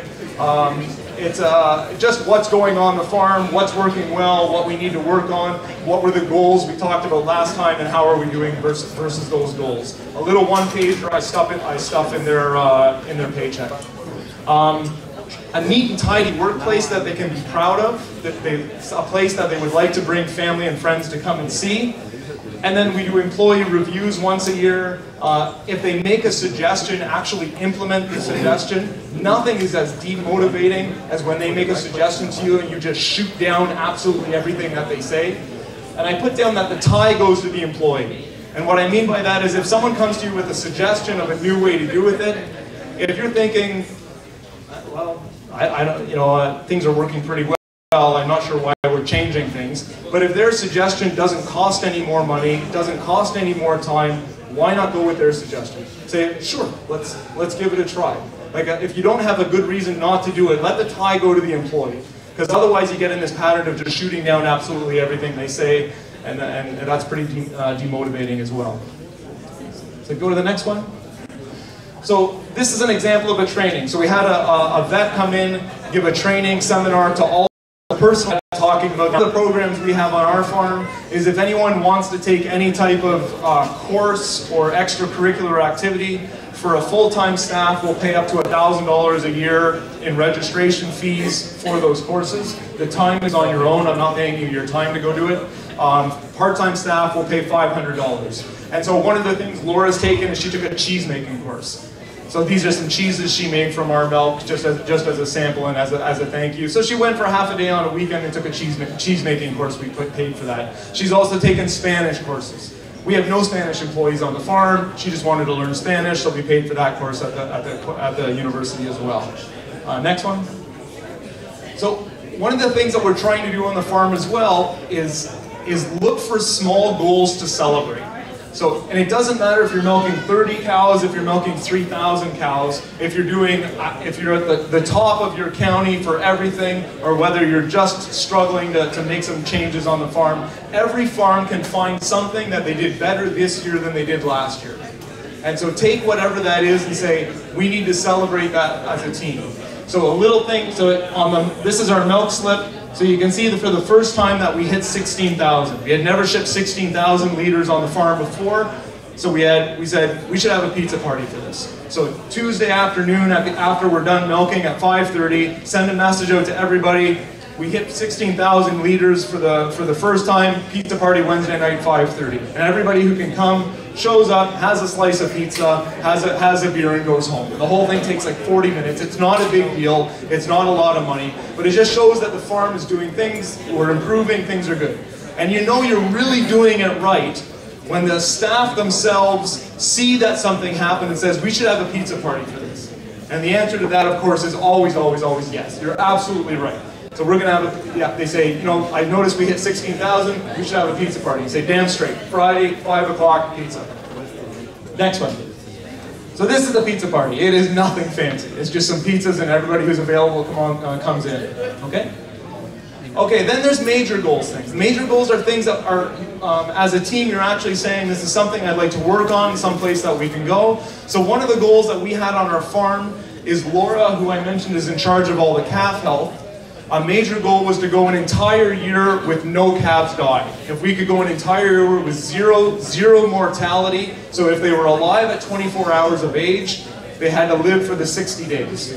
So the goal was to go an entire year at 0 mortality. Next. And the reason I put this in is say this wasn't an easy goal to pick, because we had some calf feeders who weren't the smartest guys. And so these are some of the calf feeders that we used to have from a few years ago. And so it was important that everybody knew that all we expect from those calf feeders is if a calf doesn't drink, that they tell Laura. That's the beginning and end of their job. I'm not saying is she sick, does she have a temperature, should we needle her, just any calf that doesn't drink. And I've got a great example of that. So we had a young woman, she was about 14 years old on the farm. And she was feeding calves. And we said, if a calf doesn't drink, you need to write down the calf's number on the whiteboard or tell Laura that this calf didn't drink. We said, she is okay. So the next day, there's a note on the board. This was about, maybe 5 or 7 years ago. There's a note on the board that such and such calf didn't drink. And I say, good, this is working. The system is working. She understood, she wrote, she's communicating, this is great. So I go out to check on that calf, and the bowl in front of the calf is indeed still full of milk. And I thought, well, you could have thrown that out or done something else with that, but okay, baby steps. The calf is dead. The calf is flat out dead in the back of the stall. And so my point being that if you think that if she didn't notice that this calf was dead, if I have the expectation that she's going to notice that a calf has droopy ears or diarrhea or is a little under the weather, I'm really putting too much faith in this person. So if you know that they're not up to high expectations, just set small expectations. Just tell me if she drank. Tell me if there was still milk in the bowl. So, continuing. So we hit that goal in August of this year. We went a whole 12 months without having a calf die. So what we did for that is we had a food truck. So we hired a food truck to come to the farm. We told everybody, bring their family, bring their kids, bring their spouses. So we probably had about 35 or 40 people that came out in the food truck. It costs you about $20 a person to feed them all. And again, when we gave a little speech, very, very informal to everybody who was there. And the focus of that speech was recognizing Laura and the work she did in achieving this goal. And again, if you can imagine what that makes her feel to be called out and said, this is something that's unbelievable that we did. The industry standard is probably between 5 and 7% mortality. We've got an entire year at 0 mortality. So just calling her out on the good work that she did. Okay. And the last thing that I put down in terms of motivation is just a pride in the company. I talked a little bit about keeping the place clean so that they enjoy the equipment in working order. Every year we have an open house for the community, so we have about 1,000 or 1,200 people from the city of Hamilton that come out to the farm to see the farm, to take tours. And for the people that work there, it's pretty special to work at a place that has these people coming, international tours, people from the public coming through. You know, we get a lot of visitors on the farm, so each of the pins is a group that's come to the farm, and so again, those staff get to see that that the farm is doing well, that there's tours coming through, and people trying to see what we're doing there, and I think that's very motivating for them to know that they're working at a relatively good place. So I talked about the newsletter.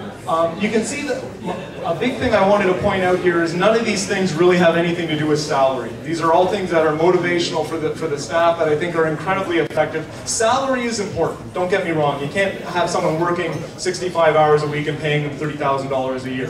That's just not fair. It has to be competitive. But to think that the only tool I have in my toolbox is to add another $5,000 a year or add another $1.50 onto their hourly wage, there are other ways to make them feel good and probably more effective ways to keep those people motivated. Okay. So just as some final thoughts, I hate ending on a negative note, but just in terms of things that you're not allowed to do on the farm, never raise your voice to an employee. Like at no point are you allowed to give yourself the luxury to be angry at an employee.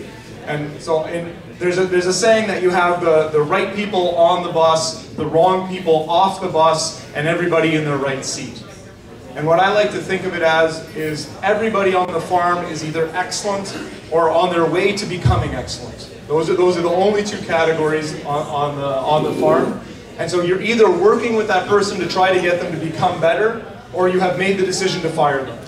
So, and they do fall into those two categories, but it's a very distinctive line. If you haven't made the conscious decision I'm letting this person go, then you have to be on the other side that I'm going to continue to train this person and try to get them to improve. There's none of this wishy-washy, I hope this guy quits. And a great test that you can ask yourself is if this person walked into the barn tomorrow and told me that they're quitting, how would I feel about that? And if the way you would feel about that is that you would be pretty okay with that, then maybe it's time to let that person go. Never that we got caught a little bit on this on our farm is we have two different crews on the weekends. There was a more experienced crew on one weekend. It had this lady who'd been with us for about 25 years milking. And on the other weekend there were some different students that were working on the different team. And so we got in this bad habit of referring to them as Team A and Team B. Who's on this weekend? Is it Team A or Team B? And we kind of had to take a step back and said, we can't do that. We don't have Team A and Team B. That's not fair. They will hear about that, then we're being referred to as Team B.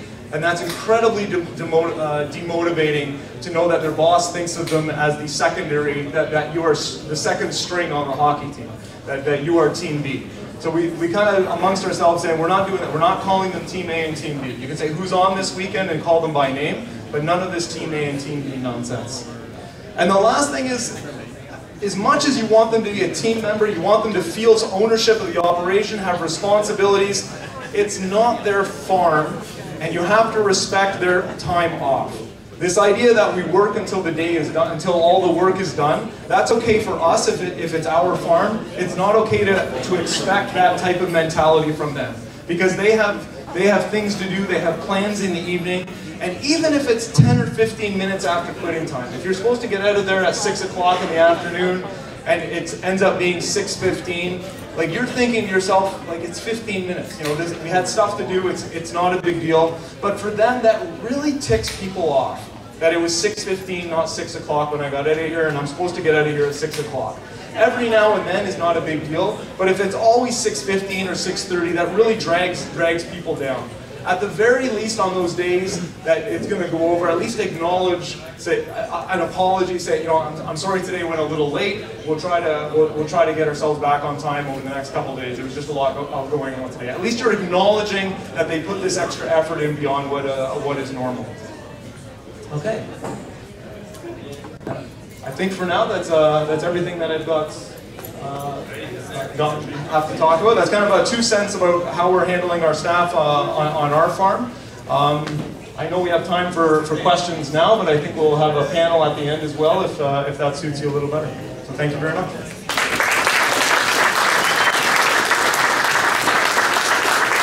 Thank you, Ben. We can take a few quick questions. If not, at the end, like just mentioned, we'll do a small panel and we can take questions then as well. Oh, sure. In terms of training yourself to become a better people manager, what have you done in this regard? I see you really have some excellent tips for us, but is that like just from experience or? A little bit of experience. I'm not a big fan of there's 1,000 books out there you can read on management, like, you know, Start With Why and From Good to Great and all these type of books. And the problem with those type of books is they're 1,500 word essays that they stretched into a book because nobody's going to buy a 1,500 word essay for $25. So there's a lot of fluff in those type of books. Most newspapers will have some type of HR or business column, and I do find those quite valuable. Like, they really are quite good at reading those. And quite frankly, a lot of it comes from before I worked on the farm. I worked in an office environment, and a lot of this stuff I remember from my time as an employee working in an office environment.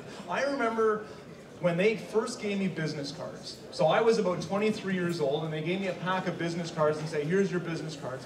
Like, I can remember what that felt like, getting business cards. Like, of all the stupid things that to be meaningful, I remember the first time I got on a plane to go to at the company, there was a training session, it was in Quebec actually, and getting on a plane at like 24 years old to go to a training session or a conference or something with the company, and just how incredibly empowered, I felt like I am the best businessman. You know, I'm flying across the country, going to meetings. Like, at 24 years old, there's nothing like that. And you know, by the time you're 50 years old, getting on a plane and flying across for a meeting is not quite so empowering. But when you're 24 years old, 23 years old, or something like that, like, you can't believe that you've made so many right decisions in your life that this is happening. And so for this kid who milks for you every other weekend, who comes in and does these milkings, to say, I'd like you to come in, we're having a trainer to come in for half a day, you know, I'd like you to attend this training session. It's that same feeling for them. This isn't manual work. You know, we're talking about oxytocin and myoepithelial cells and these things, and like, it feels great. So a part of it just comes from my experience being on the other side of the table. Thanks. Anyone else for now? Well, thank you, Ben. That was really good. That was there's a lot of take-home stuff from your presentation. Thank you very much. So our next presentation, we didn't go too far down the road. Ben's uncle, Dave Loewith, so from the same farm. Dave graduated from University of Guelph. I don't know if you did on purpose, you didn't add on the year. 1975, thank you. So Dave is a retired official judge from Holstein, Canada, also a master breeder, and in the year 2002 is a past chair from the Ontario Large Herd Operators.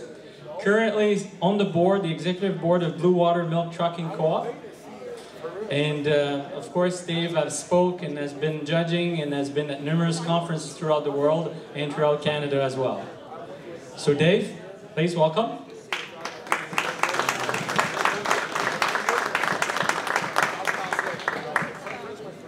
Well, thank you very much, Patrice. It really is a pleasure for me to be here for a couple of reasons. First of all, this was very informative to me because lots of times I'm wondering what Ben is actually doing.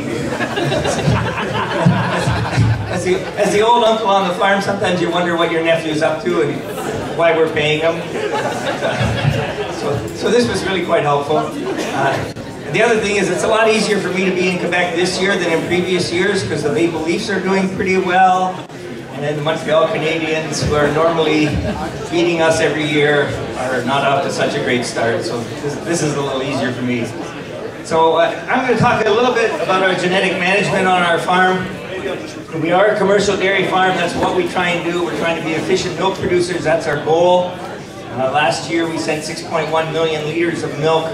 So we divide that by 10 full-time employees, we're sort of at 600,000 liters per full-time equivalent, and I think that's relatively competitive. I certainly would like it to be better, but I think it's a good start, and I look around and see different numbers.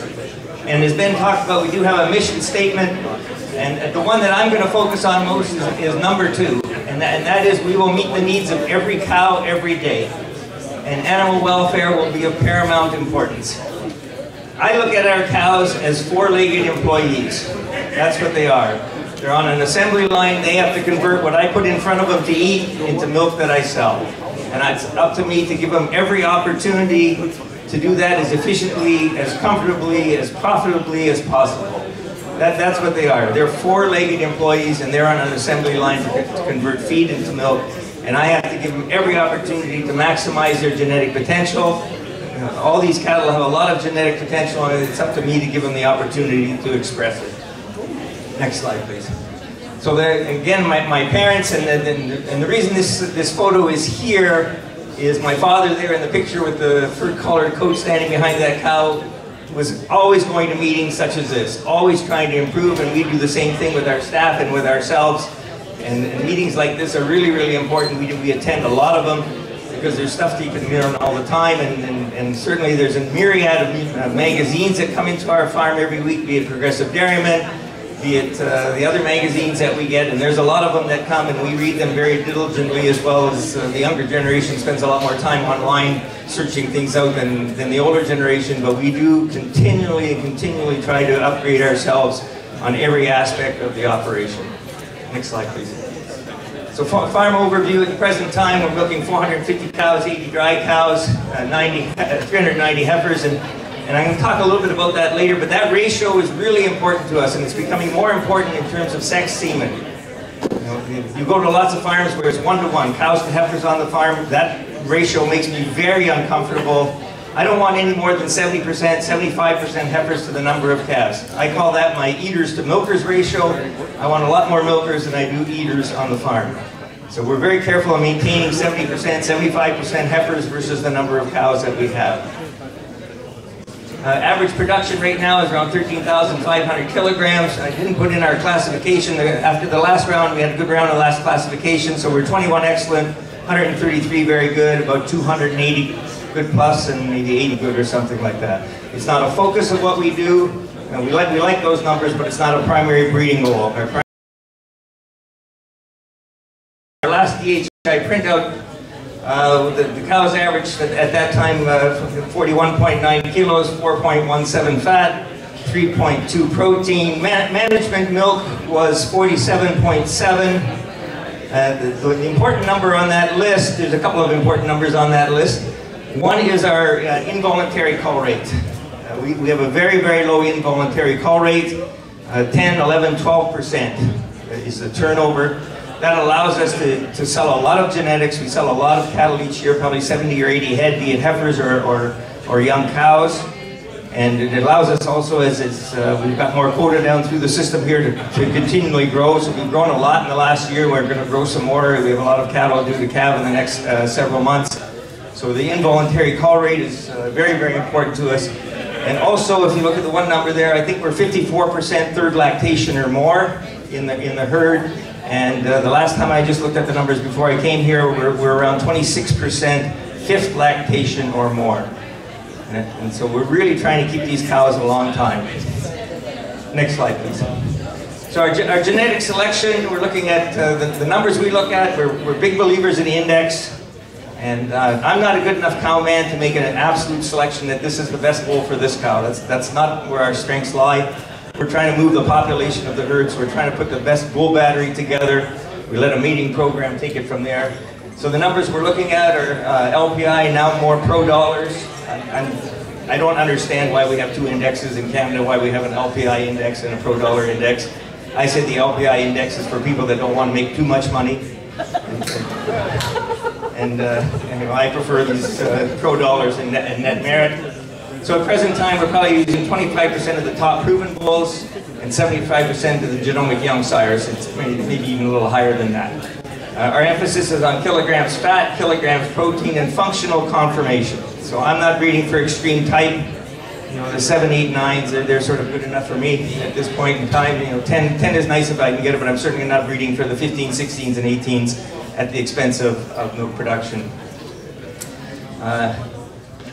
When the traits now in terms of health traits that we're really looking at is daughter fertility and daughter pregnancy rate. Just to get these cows in calf. That's the most important thing.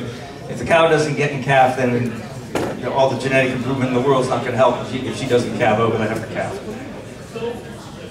So we're using DHI milk testing. We still use classification, and we still kind of like that for our mating programs. And then the software we're using AFI milk parlor monitoring, and that's heat detection there and the AFI as well, and cow health, Dairy Comp 305, Feed Watch. We have the heat time on the heifers. We have rumination collars on the close-up cows, close-up heifers, and fresh cows. And we like the rumination collars. We've had those maybe about a year now or a little bit more. And we like that data. Combining all those things together, I can go into our office with Dairy Comp. I can go through our fresh cow list of our fresh cow group. And I just go down by days of milk and to make sure they're trending up the way they should be going. And that in combination with the rumination collars that zeroes in pretty quickly on the cows that we're looking at. Next slide, please. So we like old cows, and I'm hoping that transfers into the fact that we're trying to teach Ben to like old cows. Maybe he'll like old people and keep my brother and myself around for a little longer. But we really do like old cows, and I don't think there's anything that influences. You look at average, no matter how good your is, and I'm not diminishing the importance of good young genetics, but it doesn't matter how good your good young genetics is, they're not going to create the dollars that a good old cow will. You know, the good old cows will milk those cows, the best genetics in the world, by 2,500 kilograms. And so our highest cow right today, I looked her up, she's just under 175,000 kilos. There's about 16 cows in the herd today over 100,000 kilograms. The highest cow is just a shade under 175,000 kilograms, and she's averaged 37 kilograms for every day that she's lived. Now that's been a highly, highly profitable cow. Our culling decisions, I fall in love with every cow. And so, you know, I give every cow a chance to stay around, and if she's milking well, I will keep breeding that cow. So we don't have any hard and fast decisions. You know, if she's not pregnant by 200 days, we're not going to breed her anymore. If she's still milking 25 or 35, 40, 45 kilograms a day at 200 days, I'm going to breed her again. Because whatever she's doing is making more money than the heifer I'm raising to replace her. So as long as I can keep her milking well enough that she's profitable on a day-to-day basis, I'm going to keep breeding that cow again. Calving out old cows, there's certainly more trouble, there's more headaches involved with calving out old cows, but the rewards are certainly there financially if you can get them going and do that. Yeah, so we do sell a lot. So we have a lot of cattle on all stages, breeding a lot of genetic cows to beef. Heifers on either that I know will buy any kind of heifer that I want to sell. Now I don't get rich on these heifers, but I'm stopping the bleeding, and I don't want to feed more than I should. So I will always go through some groups and maybe take 3 or 4 out of each age group and phone this guy up and just say, for that one particular market, I'll pick out my low LPI heifers, and he'll take it. So that's fine with me. But we also sell quite a bit of breeding stock as well. If people phone up and need fresh cows or that kind of thing, we always have cattle for sale. Except in this market, we're struggling to fill all the extra quota and extra incentives. But normally we have a lot of cows to sell. Next slide, please. Our reproduction, our volunteer waiting period is 55 days, and we're just sort of discussing that. Should we back that up just a little bit, another week to 61 or 62 days sort of thing? You know, cows are so good these days, and with the comfort and the feed in front of them, you know, we're drying cows off at 35 to 40 kilos. And should we be milking them another month or two, or another week or two, or sort of thing, and stretching out that calving interval? Because our calving interval right now is 12.8 months. And maybe even if I would just stretch that volunteer waiting period, I might get my services per conception down just a little bit. So we are service per conception on cows 2.6, heifers 1.6, pregnancy rate 25% right now. Calving interval, average number of lactations 4.2. I can call up on dairy comp, the average production of every cow that I sold in a given time period. And this is really, really an important number that I think we should be using more in Canada, because to me it just tells us return on investment. How much money do you get out of every cow that left your farm this year? And to me, so if I call up in a 365-day period, how many cows left? I did this the other day. Our best year was, we had 4.4 lactations was the average age of every cow that left. So that included a 12-year-old cow that we couldn't get pregnant anymore, and a 2-year-old heifer that just never got going well, and everything in between. So they averaged 4.2, 4.4 lactations and 55,000 kilograms for every cow that left the herd. Now this last year we sold a lot of young 2-year-olds, so that factors in. Because they just got started, they didn't contribute any milk, and we sold them as fresh 2-year-olds. So we were down to like 3.6 and about 45,000 kilograms per cow. But this is really an important figure, and as an industry, if we use that year over year, you can tell which way your farm is trending. You know, if each year, it doesn't matter if the cows got older or not, if this crop of cows that you sold this year gave you 1,000 kilograms or 2,000 kilograms more than the cows did the year before, then you're making progress. I think chronological age is a terrible measurement of longevity. You really need to know how much milk you got out of those cows. You know, we all know people that lived 80 years old and never did anything a day in their lives. So you know, we really, really think keeping these cows a long time. You know, this idea of turning things over quickly to get newer genetics in the herd makes no economic sense to me whatsoever. That would be the same as me telling you to trade your car in every year, because the new models of car this year are going to go just a little bit faster, they're going to be a little more fuel efficient, but you know the economics of trading your car every year. That's pretty bad economics. And it's the same thing. Keep them as long as you can. You've already invested a lot in them, and they just contribute to the bottom line. Next slide. So the heifers we're breeding right now at 12.5 to 13 months, and so the average age of the heifers, first calf heifers this year, is just a shade under 23 months at calving. I really like that. I don't want to get under 22. I'm not really keen on breeding at 21 months, you know, get them to calve at 21 months. I like 22 to 23. We're using heat time on the heifers and quite like that. The apipedometers for the cows. So our protocol is such that they're getting our voluntary waiting period that says 55 days. If they're not bred naturally by 55, with a natural heat by 64 days, they'll get 1 injection of prostaglandin. If they don't respond to that prostaglandin, they'll go on a CEDAR program at 71 days. So pregnancy checks by ultrasound each week at 31 days, and we recheck using milk sample from DHI at 60 days. And that works pretty well for us. It saves us going through doing a big herd check to recheck. You will get some early embryonic death.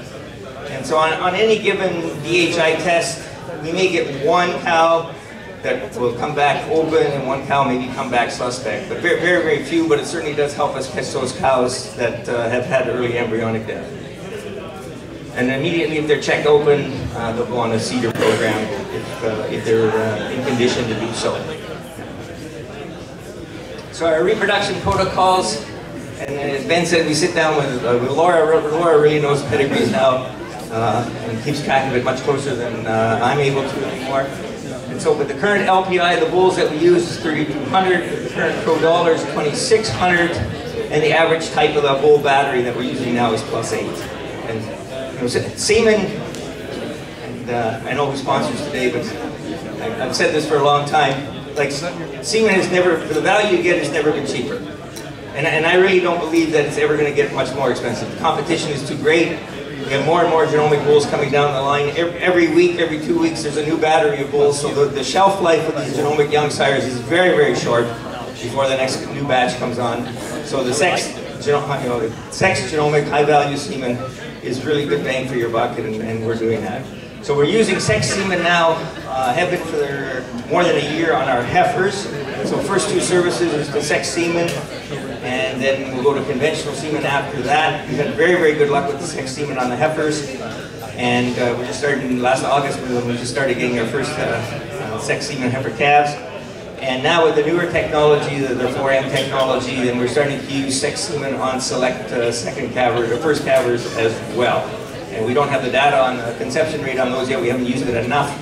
but we're certainly confident enough to move into that realm. And because of that, we are now starting to use a higher percentage of beef bulls on the older cows. So we were at sort of 10 to 15% breeding to British Blue mostly. We get about $100 premium for those calves, and now it's probably going to slide to 20 or 25%. Unless we stay in the growth mode, then we'll stay back at that. One of the things that I really struggle with is we have no way as an industry of giving genetic credit to these long-lived cows, because as they live longer and the genetic rollback, they keep getting less and less. We keep saying we should be breeding for longevity, and if I have a cow that's 11 years old, she's gotten rolled back a whole bunch of times, so she comes up on my mating program to breed her beef. And she's done everything that I've asked her to do. She's lived a long time, she's made a lot of milk, she's stayed healthy, and now you're telling me, or genomics is telling me that I shouldn't want a heifer calf out of this cow. So I'm really struggling with that thing, and I override the computer on those cases sometimes. I think what we really need to do is we need to freeze the cow's LPI at a certain age. If she lives past, freeze it at 6 years of age. Whatever she had her LPI at 6 years of age, and stay with that for the rest of her life. She's lived longer than the population on average, and we need some way of recognizing this has been a great cow. Because as of now, we have no way of doing that, and all we do is penalize her for doing everything we ever asked for. Okay, next slide. Okay, beef. So we're using pro dollar rating on which ones we select for beef bulls. And as I said, we're sometimes struggling with this decision. Next slide, please. So we use a mating program. We pick our bull battery, and then we use one of the mating programs to really monitor inbreeding. That's the main factor.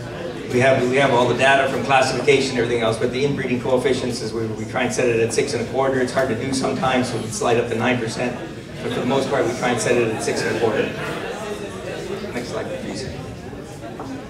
So these are the questions that we need now. If you look at the young sire bulls that come through, the genomic young sires that are coming through, nobody is using a bull, or nobody's even buying a bull that's +3 or higher for somatic cell. And if you look at the type conformation traits and the final class traits on these bulls, there's no minus bulls out there. There's even very few low ones. Most of them are between 5 and 10 or 12. So should I be putting any weight on that at all in my selection table? Because all the bulls are good enough for me in those 2 traits. So I can narrow those traits out, because nobody's going to use bulls that are worse than that, so they're not even buying them. So why should I waste my selection intensity on those 2 traits? Because for my purposes, they're good enough, and I can concentrate more on the production traits side of things, because those other 2 traits are taken care of. And as I said, how do we give genetic credit to old cows? And the question is, should I genomically test? And in a market where you're trying to fill quota and milk more cows, then basically I'm going to use all the heifer calves that I can, and certainly generate enough heifer calves within herd. Should I genomically test my heifers? The question becomes, for me, I have the LPI data on them. What is the probability of a very low LPI heifer being in the top 25% genomically? Probably quite low. So should I spend the money to test this heifer? Chances are she's going to be in the bottom 25 or the bottom 50% genomically as well, and I may not breed her to a Holstein. So do I really need to test her genomically? I know Juan said that we're going to be genomically testing everything. I'm struggling with that decision, whether it's worth the effort for me to do that, or is LPI still good enough for my particular purposes? We haven't resolved that yet. I'm not genomically testing all the heifers at this point. And is the data that I have sufficient, or do I need to genomically test? So that's the question that we're still dealing with. As of now, we are not genomically testing. So, as I said, this genetics, and as Juan said, and as I said, we know it's 20% of the business. Like, everything you do for that cow, phenotypically, is keep her comfortable as much as you can, and that's really what we try to do, and give these cows every opportunity to produce. And genetics is important. It certainly is within herd. It's all genetics. Between herds, it's a little differently, but certainly within herd, it's all genetics. It's important stuff. It's easy to do. It's never been more fun to breed cows. It's never been more fun to select bulls because the selection is terrific. And I work on a population genetic thing. I'm confident in what I'm doing is 5 years from now I'm going to have a better herd than I have today. And genetics and the semen that we have available to us allows us to do that. Thank you very much.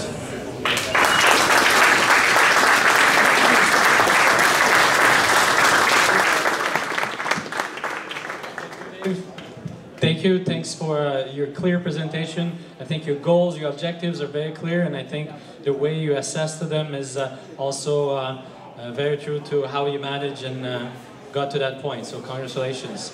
I'd like to invite Juan Moreno and Ben to join us and maybe up on the stage, and we'll take a few questions or a few more questions.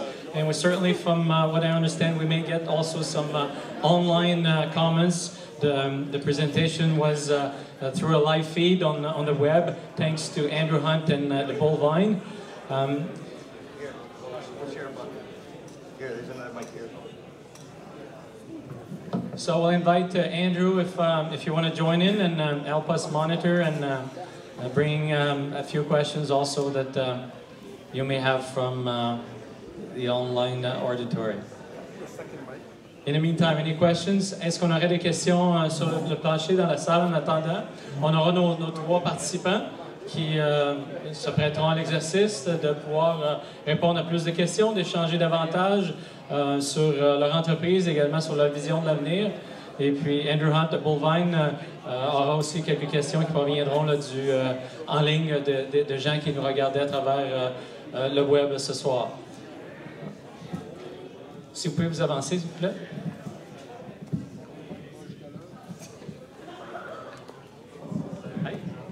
I have a question to the last speaker and the first. Not that the second one was not interesting. Very interesting. I wanted to know, did you calculate what it would cost you to test every heifer genetically? Do genomics on all heifer? Because we heard by the first speaker that there is not so much investment in genetics in a farm so far. Well, my understanding is it's about between $35 and $50 per heifer to genomically test. And in our farm we get around close to 200 heifers a year now born. So we're looking at $10,000. And so the question is it worth the $10,000 to identify or if they're the bottom 25% LPI, is it worth me to find maybe 2 or 3 that are low LPI but high genomically by chance in the high genomic category? So is it worth $10,000 to me to find those 3, 4, or 5 heifers that exist in my herd? How do you know it's 3 or 5? Well, I think, well, that's the fair question is, how do I know it's 3 or 5? I don't know the statistics, but this, and maybe one does. Like what percentage of really low LPI heifers turn out to be high genomic heifers? And I don't know that number. We look at it a different way. We do have milk about 700 cows, and we got to keep replacement heifers, not just for the dairy, but also for the genomic program. How we look at it is more what my cost to feed a calf is a day at an early age, right? So if I know a heifer is not a good heifer, so let's say she's at the bottom 20% of the herd, so if you got 100 heifers at bottom 20, and as a calf, she costs me $8 a day to feed as a baby calf. And if I take her all the way through 2 years of age and I average $2 a day, she costs me $1,500 to feed. And it's 20 heifers, it's $30,000 in feed. So why am I going to spend $30,000 in feed to find out 2 years later they were bad when I can find out they were bad at a month of age? Not only is the cost of the feed, but also the space they occupy in the farm, the labor they occupy in the farm. And I could have used the space, the labor, the time, or the feed to generate greater revenue. So it depends how you look at it, right? You can also look at the opposite end of the spectrum, which is not just identify the good ones, but identify the opposite end of the spectrum, which is the really high ones. And then you might decide at that point in time, those are the ones that I really want to keep my replacement heifers from. Those are the ones that I might be willing to spend, instead of $10 in straw semen, I'll spend $40 in straw semen. So it's got different ways to look at it, but I do agree with him. You got to do a calculation of what your return on investment is. Thank you Juan, thank you Dave for that answer. J'ai juste un petit commentaire pour les gens derrière, si vous voulez juste s'il te plaît baisser le ton un tout petit peu pour qu'on puisse continuer. Merci. Alors, prochaine question qui vient de Andrew Hunt. Ben, we have a question for you. It's about being a second generation coming into the family farm. You talked a lot about managing staff, but what about managing transition and working with uncles and how that goes for you guys? It's been categorically fantastic.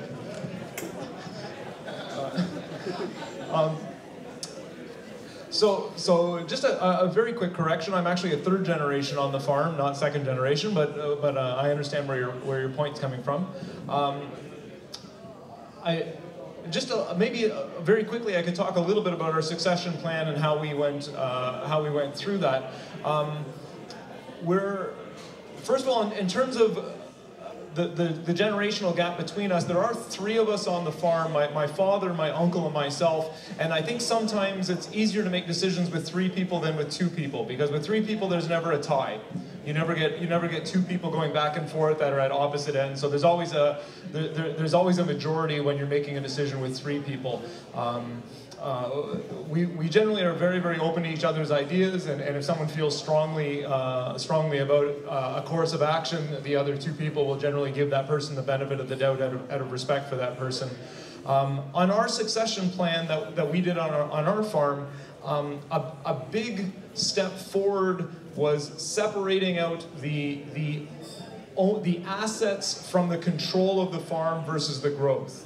So we actually have three different sets of shares. One set of shares represents a frozen value of assets, which is owned between my father and my uncle entirely.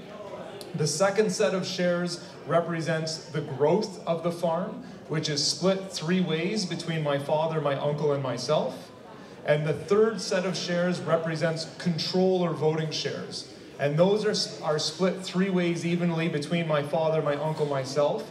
But those voting shares have no value. And the deal is when someone retires or they turn 70, then their controlling shares get split between the remaining shareholders. So this past April, my father turned 70. His voting shares are now split between my uncle and I. That's why he's shoveling manure at home and we're here. And in another 5 years, then Dave's voting shares will come to me. So to make a long story short, what I'm getting out of this deal is I'm getting 1/3 of the growth of the farm on assets that I never had to financially purchase or contribute into.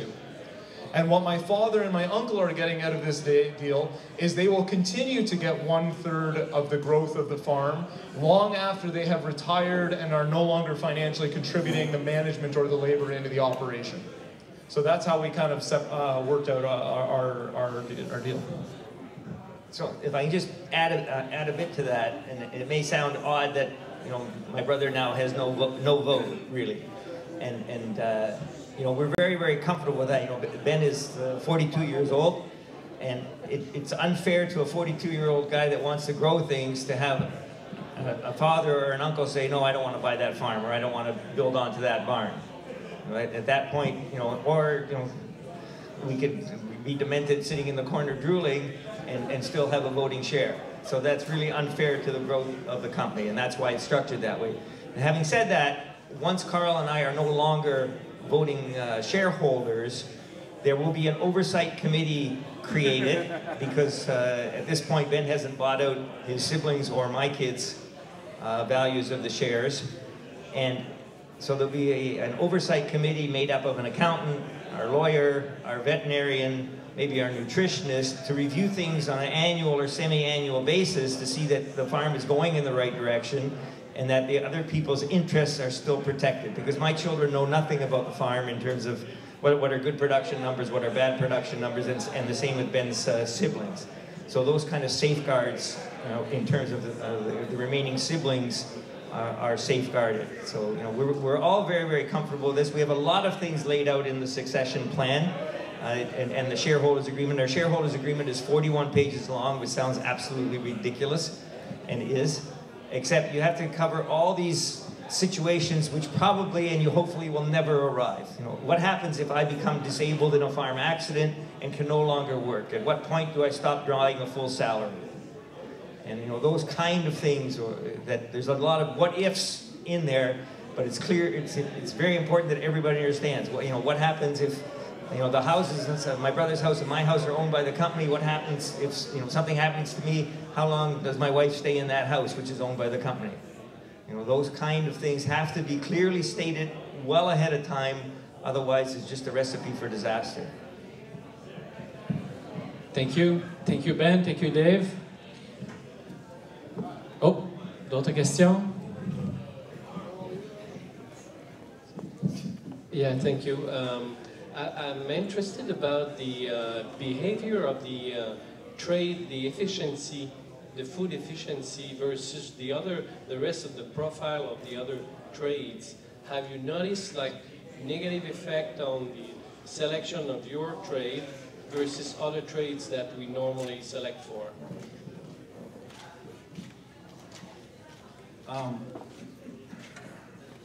So far with the data that we have, what we've been able to identify is there's no correlation with any other traits. So for example, it really doesn't make any difference if the cow is big or small. The biggest cow could be the most efficient cow or the least efficient cow. The smallest cow can be the most efficient or the least efficient. The same thing with milk production or fat or protein and all the other traits that we looked at so far. Now, as far as your question, is there a negative correlation? We haven't seen that to this point yet. Could there be one? At this point in time, we got enough data that I hardly doubt it, unless it would happen to be on one of the very, very low heritability traits in which a considerable more amount of data would be necessary to determine that question. But to this point, no.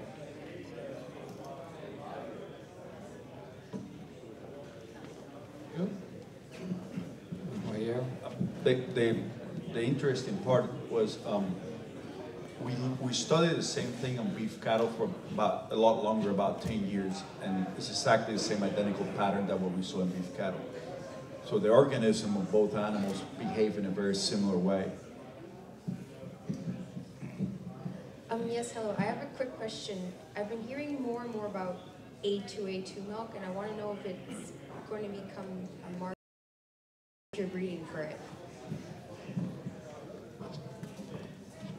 We are not currently focusing on A2. I know some people are exclusively breeding A2, and whether that's going to be a big part of the market or not, I'm not sure. Having said that, then if I have two bulls of equal numbers everywhere else, then the nod would go to the A2 bull. But it wouldn't be a selection criteria, and I wouldn't sacrifice a lot of something else in order to have an A2 bull. If the future was easy to predict, we wouldn't be here, right? And it's even more difficult to predict consumer behavior. But at the end of the day, the ultimate judge lives in a city. If the end consumer decides tomorrow morning that they want to go into the supermarket and that's what they're going to pay for, that's what we're all going to be doing. I tell this story, I enjoy going to the supermarket a lot. One of my first classes in college was Agriculture Economics 101, and that professor at Ohio State kind of taught me how to go to the supermarket. I spent about 4 hours. My wife will not go with me to the supermarket because I'll look at every alley, every product, the size of the box, the width of the box, how much product is inside the box, everything, the labels, how they make them. And if you go to the supermarket, at least in Texas today, it's quite interesting. You go to the poultry counter, And the amount of a product in that counter tells you how much the consumer is buying. It's that simple. And if you take 10 feet of counter space, 2 feet of that counter space is organic chicken. And 2 feet, and that's $4.60 a pound. On the opposite end, there's 2 feet of counter space for chicken, the breast of chicken that is basically own label. And that is $1.79 a pound. And then in the middle, about 60% of the counter space, it just says natural.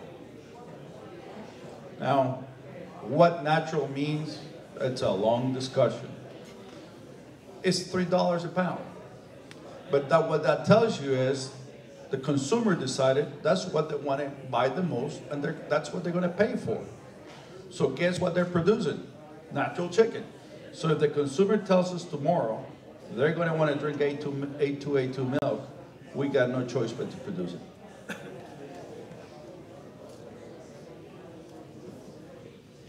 Really good question. Great answers.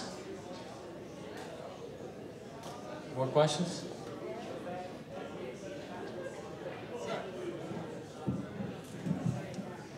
So with this feed efficiency coming out, I was wondering if the Loewiths are going to jump on that trait, or...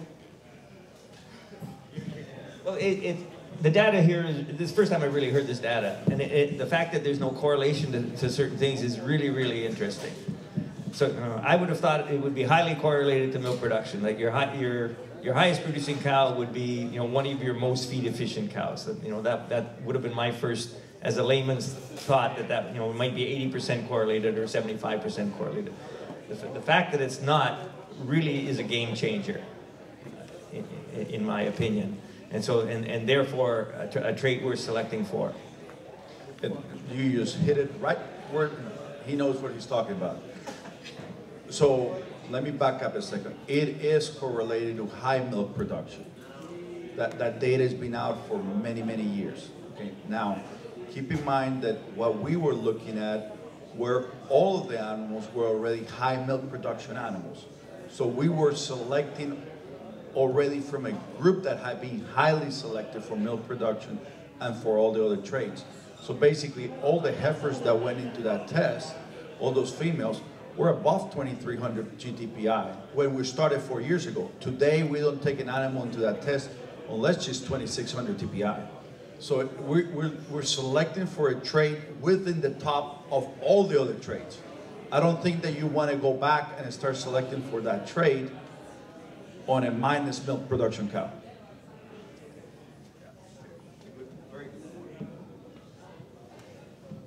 Q. Next question.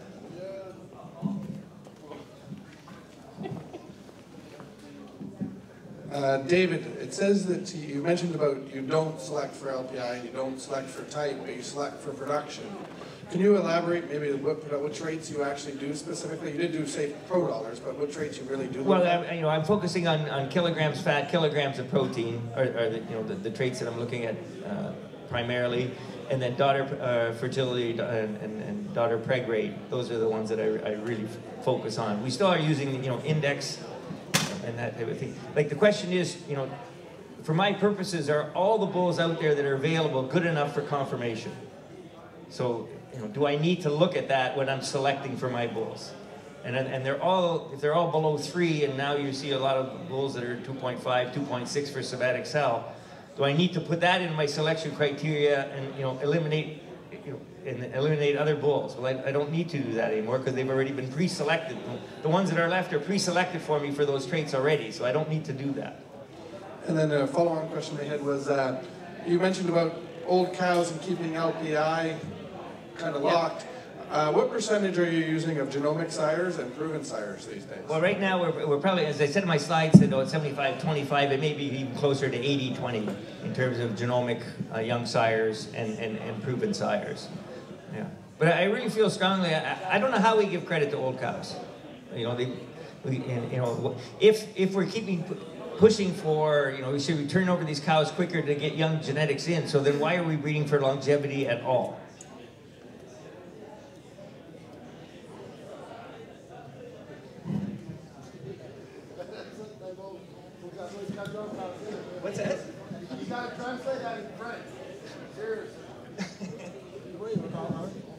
Ouais, c'est ça. Est-ce que vous faites un peu de transplantation embryonnaire? Questions for you, Dave and Ben. Do you do any embryo transfers? No, we don't do any flushing on the farm whatsoever. Really, I do understand the logic of why some people are doing it. The idea that they want their, now you're doing genomic selecting, not because you're on our farm. From a genetic selection, we're kind of looking, we want to know who the bottom 25% of the herd is because we're going to breed them to beef. But if you're looking at who is my top 1% because I'm going to flush for embryos, that's a different story entirely. So on our farm, we're not flushing for any embryos. Mainly it's just a philosophy saying, I just want these cows to get pregnant and enter into the milking stream as fast as possible. I don't want to delay that first calf. Just kind of a keep it simple philosophy of let's just get these good genetics, these good heifers milking into the milking stream as fast as we possibly can.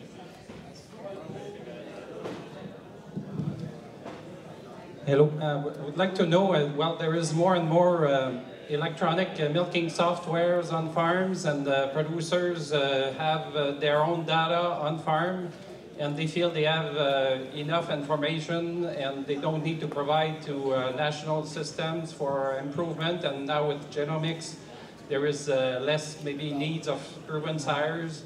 So I would like to know your point of view about providing information and what milk recording can still do for either with the farm or on the genetic side. Well, and I'll let you answer this as well. Like for me, milk recording, when everything's going really well on your farm, milk recording really doesn't add much to your operation. But it's when things are not going well on your farm and you're trying to problem solve, then that milk recording starts to add value. When you can go over historical records, you see when did things start to slip, whether there's a somatic cell on individual cows or fat and protein, and you're trying to problem solve, then the more data you have, the better. On our farm, I know that even with all the AFI system, the technology in the parlor that's recording milk weights every day, we've been looking at trying to lower our somatic cell count. And if I can look at the linear scores by lactation and by stage lactation and see how has that changed over the past 6 months, that's a real help to me. And I only get that data through milk recording. So, like I said, when everything's going great, the value is really quite limited. But when you're trying to problem solve, then there still is real value there. Having said that, the only other thing I would throw that is I'm sitting here, the Royal is coming up next week. We're going to get a lot of visitors that are coming from Europe. I'm sitting in this chair with 75 cents a liter milk check. If I was sitting in this chair at 55 cents or 50 cents a liter milk check, I'm not sure I can justify the value I get from some of the tools we use today if my milk check fell by 40%. I agree with Ben certainly on all the points, and particularly the last point. It's a lot easier to justify some of these things, classification and stuff, at 75 cent milk. I do, however, feel some sort of social responsibility for these programs, for generating the data. I particularly like the benchmarking that Velacta and CanWest does. Agree with him more. Social responsibility is something very, very important, not just to ourselves, but to the whole industry. And without data, we cannot be contributing to that social responsibility. Just think about something pretty basic. Today we've been selecting for certain traits. If the end consumer changes his mind about our product 10 years from now, and we have no data to go change, we will be out of business. So keeping data and keeping information is fundamental, not just to today's operation, but to the future. Without it, we'll be nowhere. And just to be a complete pain in the ass, the only thing I'll add to that is as a capitalist, the best situation is that everybody is doing classification except me. So that way I get all the benefits of it, of that data going into the system without having to pay for it myself. And so if I was being a true capitalist, that's where I would come from. He's at a later stage in his career, so he can afford to have morals, and I'm still trying to build things. A question for David, and Juan mentioned too about the value of genetics and how cheap genetics is right now. When you go to do your bull selection, how much does semen price enter into your consideration, or is that an after fact? No, it does enter it. You know, we sort of have a ceiling, is where we're at. You know, and you know, so, and I'm not in that leading edge genetics business. So I'm not at the, you know, the rare ones that get released at $100 and $150. That is of not any interest to me whatsoever, because I'm not in that game. So, you know, like I'm in that $25 to $35, you know, range, maybe $45 depending on sex semen and whatever. And that's sort of our ceiling in terms of where we're going. So, you know, in terms of value, and I'll deny ever saying this, you know, semen has never been cheaper. But, you know, as a producer, the selection and variety and value that's available to us, you know, compared to when I first started in this business, you know, it's really incredible. But the pressure is on all the companies. There's a lot of competition out there, and as I said, there's new bulls released every Monday or Tuesday, so the shelf life is very, very short. And then my question, follow on to that, goes to Mr. Moreno in regards to why have we got to this point where semen is devalued, or people see the cheapness in it, and where's the future hold for the industry and the genetic side of things, if that's the direction we're headed?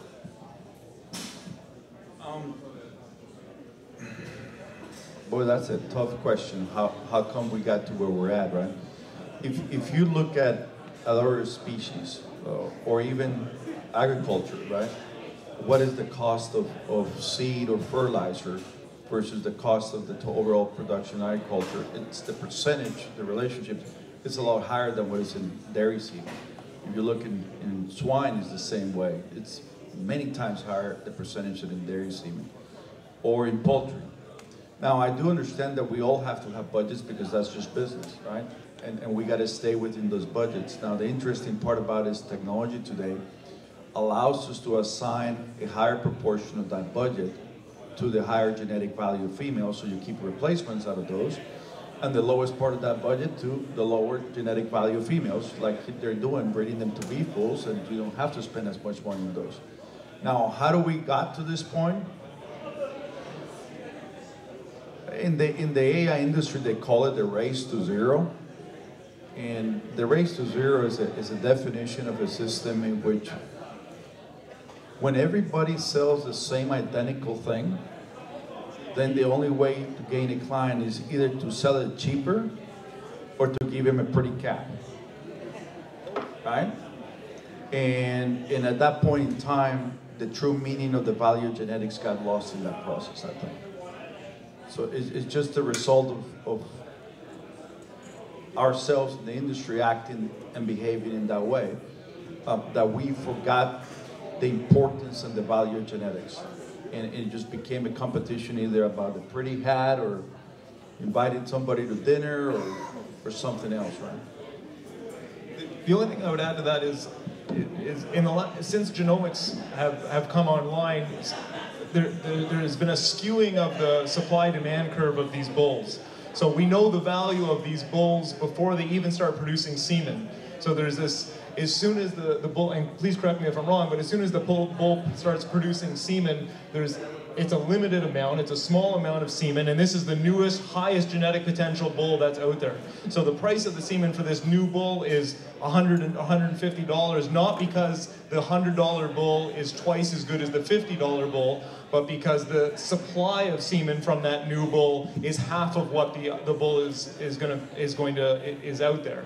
So the reason we don't buy the $100 semen from that new bull is because it's only $100, not a representation of the increased value, but an increased scarcity of the availability of that semen. So that same bull, if I wait 6 months, well, now the supply of semen from that bull has gone up. The price has gone down to $50 or $40. So I got the exact same genetics. I just had to wait for 6 months for that bull to come down to what our price cap is. So it's not like we're saying if a bull is twice as good, I'm not willing to pay $100 for it. It's just that I'm not willing to pay $100 for some what I'll call false economics of scarcity versus the actual value of the genetics. I have a question for Juan. Do you see the day coming, you know, because, you know, you mentioned the seed business, the fertilizer business, and now these are controlled by very few big companies. So you got DuPont, you know, and the different seed corn companies, the soybean companies, are relatively few in the marketplace supplying those genetics to the crop producers. Do you see the day, you know, we've seen a lot of amalgamation in the AI industry between different studs and partnerships and that kind of stuff. Do you see the day coming when we're down to so few of those organizations that then the price would start to climb? I find that difficult to believe. And the reason I find it very difficult to believe is because the dairy industry, if you look at it either on a national level, a local level, or worldwide level, is not homogeneous. You got certain parts of the industry that will supply a food market, certain parts of the industry that supply cheese market, and everything in between, right? So because it's not a homogeneous market, there has got to be quite a different numbers of different types of genetic selections, and that works directly against that happening. Unlike the seed industry, basically they were looking at one trade, bushels per acre, period, right? Or in the swine industry, they were just looking at pounds of gain per day of feed, one trade. That made it a lot simpler for them than it's been for the dairy industry. But we're just not a homogeneous industry. It's just not the case.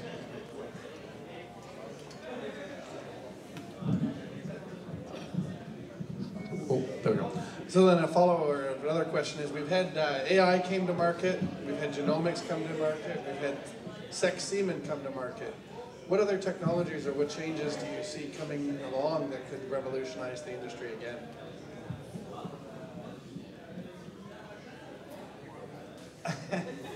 Information, data management. We got enough electronic devices and a lot of digital electronic capabilities today that we're going to get to the point one day that, heck, we're there today probably. You're going to get in your iPhone, you're going to open it, say cow until 10:30 at night is going to be 35%. And you decide, well, I'm going to go to dinner with my wife. I'll wait until 10:30, you know. And then you're going to get the next message. Oh, by the way, she's got an elevated temperature, so she might be running a fever. So, and then you go walking the cow in and you take a blood sample or test the milk and you put it in some electronic device and it's going to tell you, oh, by the way, she's running it's because she's got a quarter with a mastitis starting, or she's got a metritis, and you take the sample, it's going to tell you, oh, by the way, use this antibiotic in this quantity for this many days, and you open the refrigerator. That's what's going to happen. I think all those technologies are there today. There's zero question that they're available today. It's just going to be how long is it going to take for all of them to come together, or the work of this thing. And it might be 2 years, it might be 10 years. I don't know the answer to that. And I think what that technology is going to allow us to do is get away from, it's going to tie into the public relations, because you're going to get away from using as much hormones as we are as an industry. You're going to get away from using as much antibiotics as an industry, because you'll be much more targeted for the individual animals that need it. I was at a training course in the States, and the speaker that was talking about repro, he was basically recommending a double opsing program across the entire herd because the results were there. From a pregnancy rate, you get excellent results, and I just really have a hard time saying that as an industry it is in our best interest to go that route. I would much rather an electronic monitoring device where putting a cow on a cedar sink cycle is the exception rather than the norm.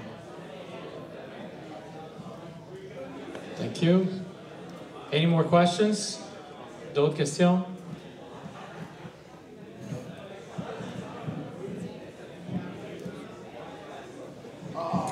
So Juan, now we start to be really exciting about feed conversion. How can we expect to have a number on some bowls? Is it going to be a number? Is it going to be a sign? How is it going to be expressed? The question is, Juan, feed conversion. You've talked about eco-feed. You've mentioned that probably in December, which is the next genetic summary. Run that so far. I mean, USDA and the universities in the U.S. ran a pretty significant work for the last 5 years. They have some genomic predictions, again, a low reliability, but they did not do progeny testing like we did. We chose to go both ways, right? With the trying to create a genomic prediction plus also a progeny testing. And we do have involvement from universities, and we got a couple of PhD students that have been helping us collect the data and the information. Because you do have to have a referee, like you said. What will one standard deviation represent? Like 200 kilos of feed, 500 kilos of feed? So we saw from the extremes, which would be 3 standard deviations, minus 13 or plus 13, right? So 2 standard deviations is probably going to be, and this is just off the top of my head, plus or minus 7 pounds of feed. Per day? Per day per heifer. Per day. 7 pounds dry matter per day? No, that's on a fed basis. Okay, so probably 3 pounds of dry matter. Correct. Okay. It is quite significant. It's Juan, it's really interesting data to see. Juan, can you repeat just that last portion with the standard deviation? How many pounds it represents? I had too much wine already. So on an as-fed basis, 3 standard deviations basically was minus 13 to plus 13, right? So 26-pound difference between top and bottom. So without having the numbers in front of me, I'm guessing 2 standard deviations is probably going to be plus or minus 7. Any more questions for now? Yes? You both states from big farm for big farm from Ontario and speaker from United States, which one farmers goes bigger and bigger. What do you think about the small family farms? Which one the most in Canada? Where they go? So I'll give you my take. Kind of funny. I got asked almost the identical question about a month ago, and I think the small family farm and the medium farm will have a tremendous advantage over the large farm in a very short period of time, because of one reason. It's called technology. This medium family farm and small family farm has the ability to put robot milkers and that type of technology and operate with the family labor, while the large farm is going to be highly dependent on outside labor. And outside labor is a difficult issue for us because of one simple reason. People want to live in the city, they don't want to live in the farm. So technology is going to be fundamental to that farm being profitable and making it in the long term.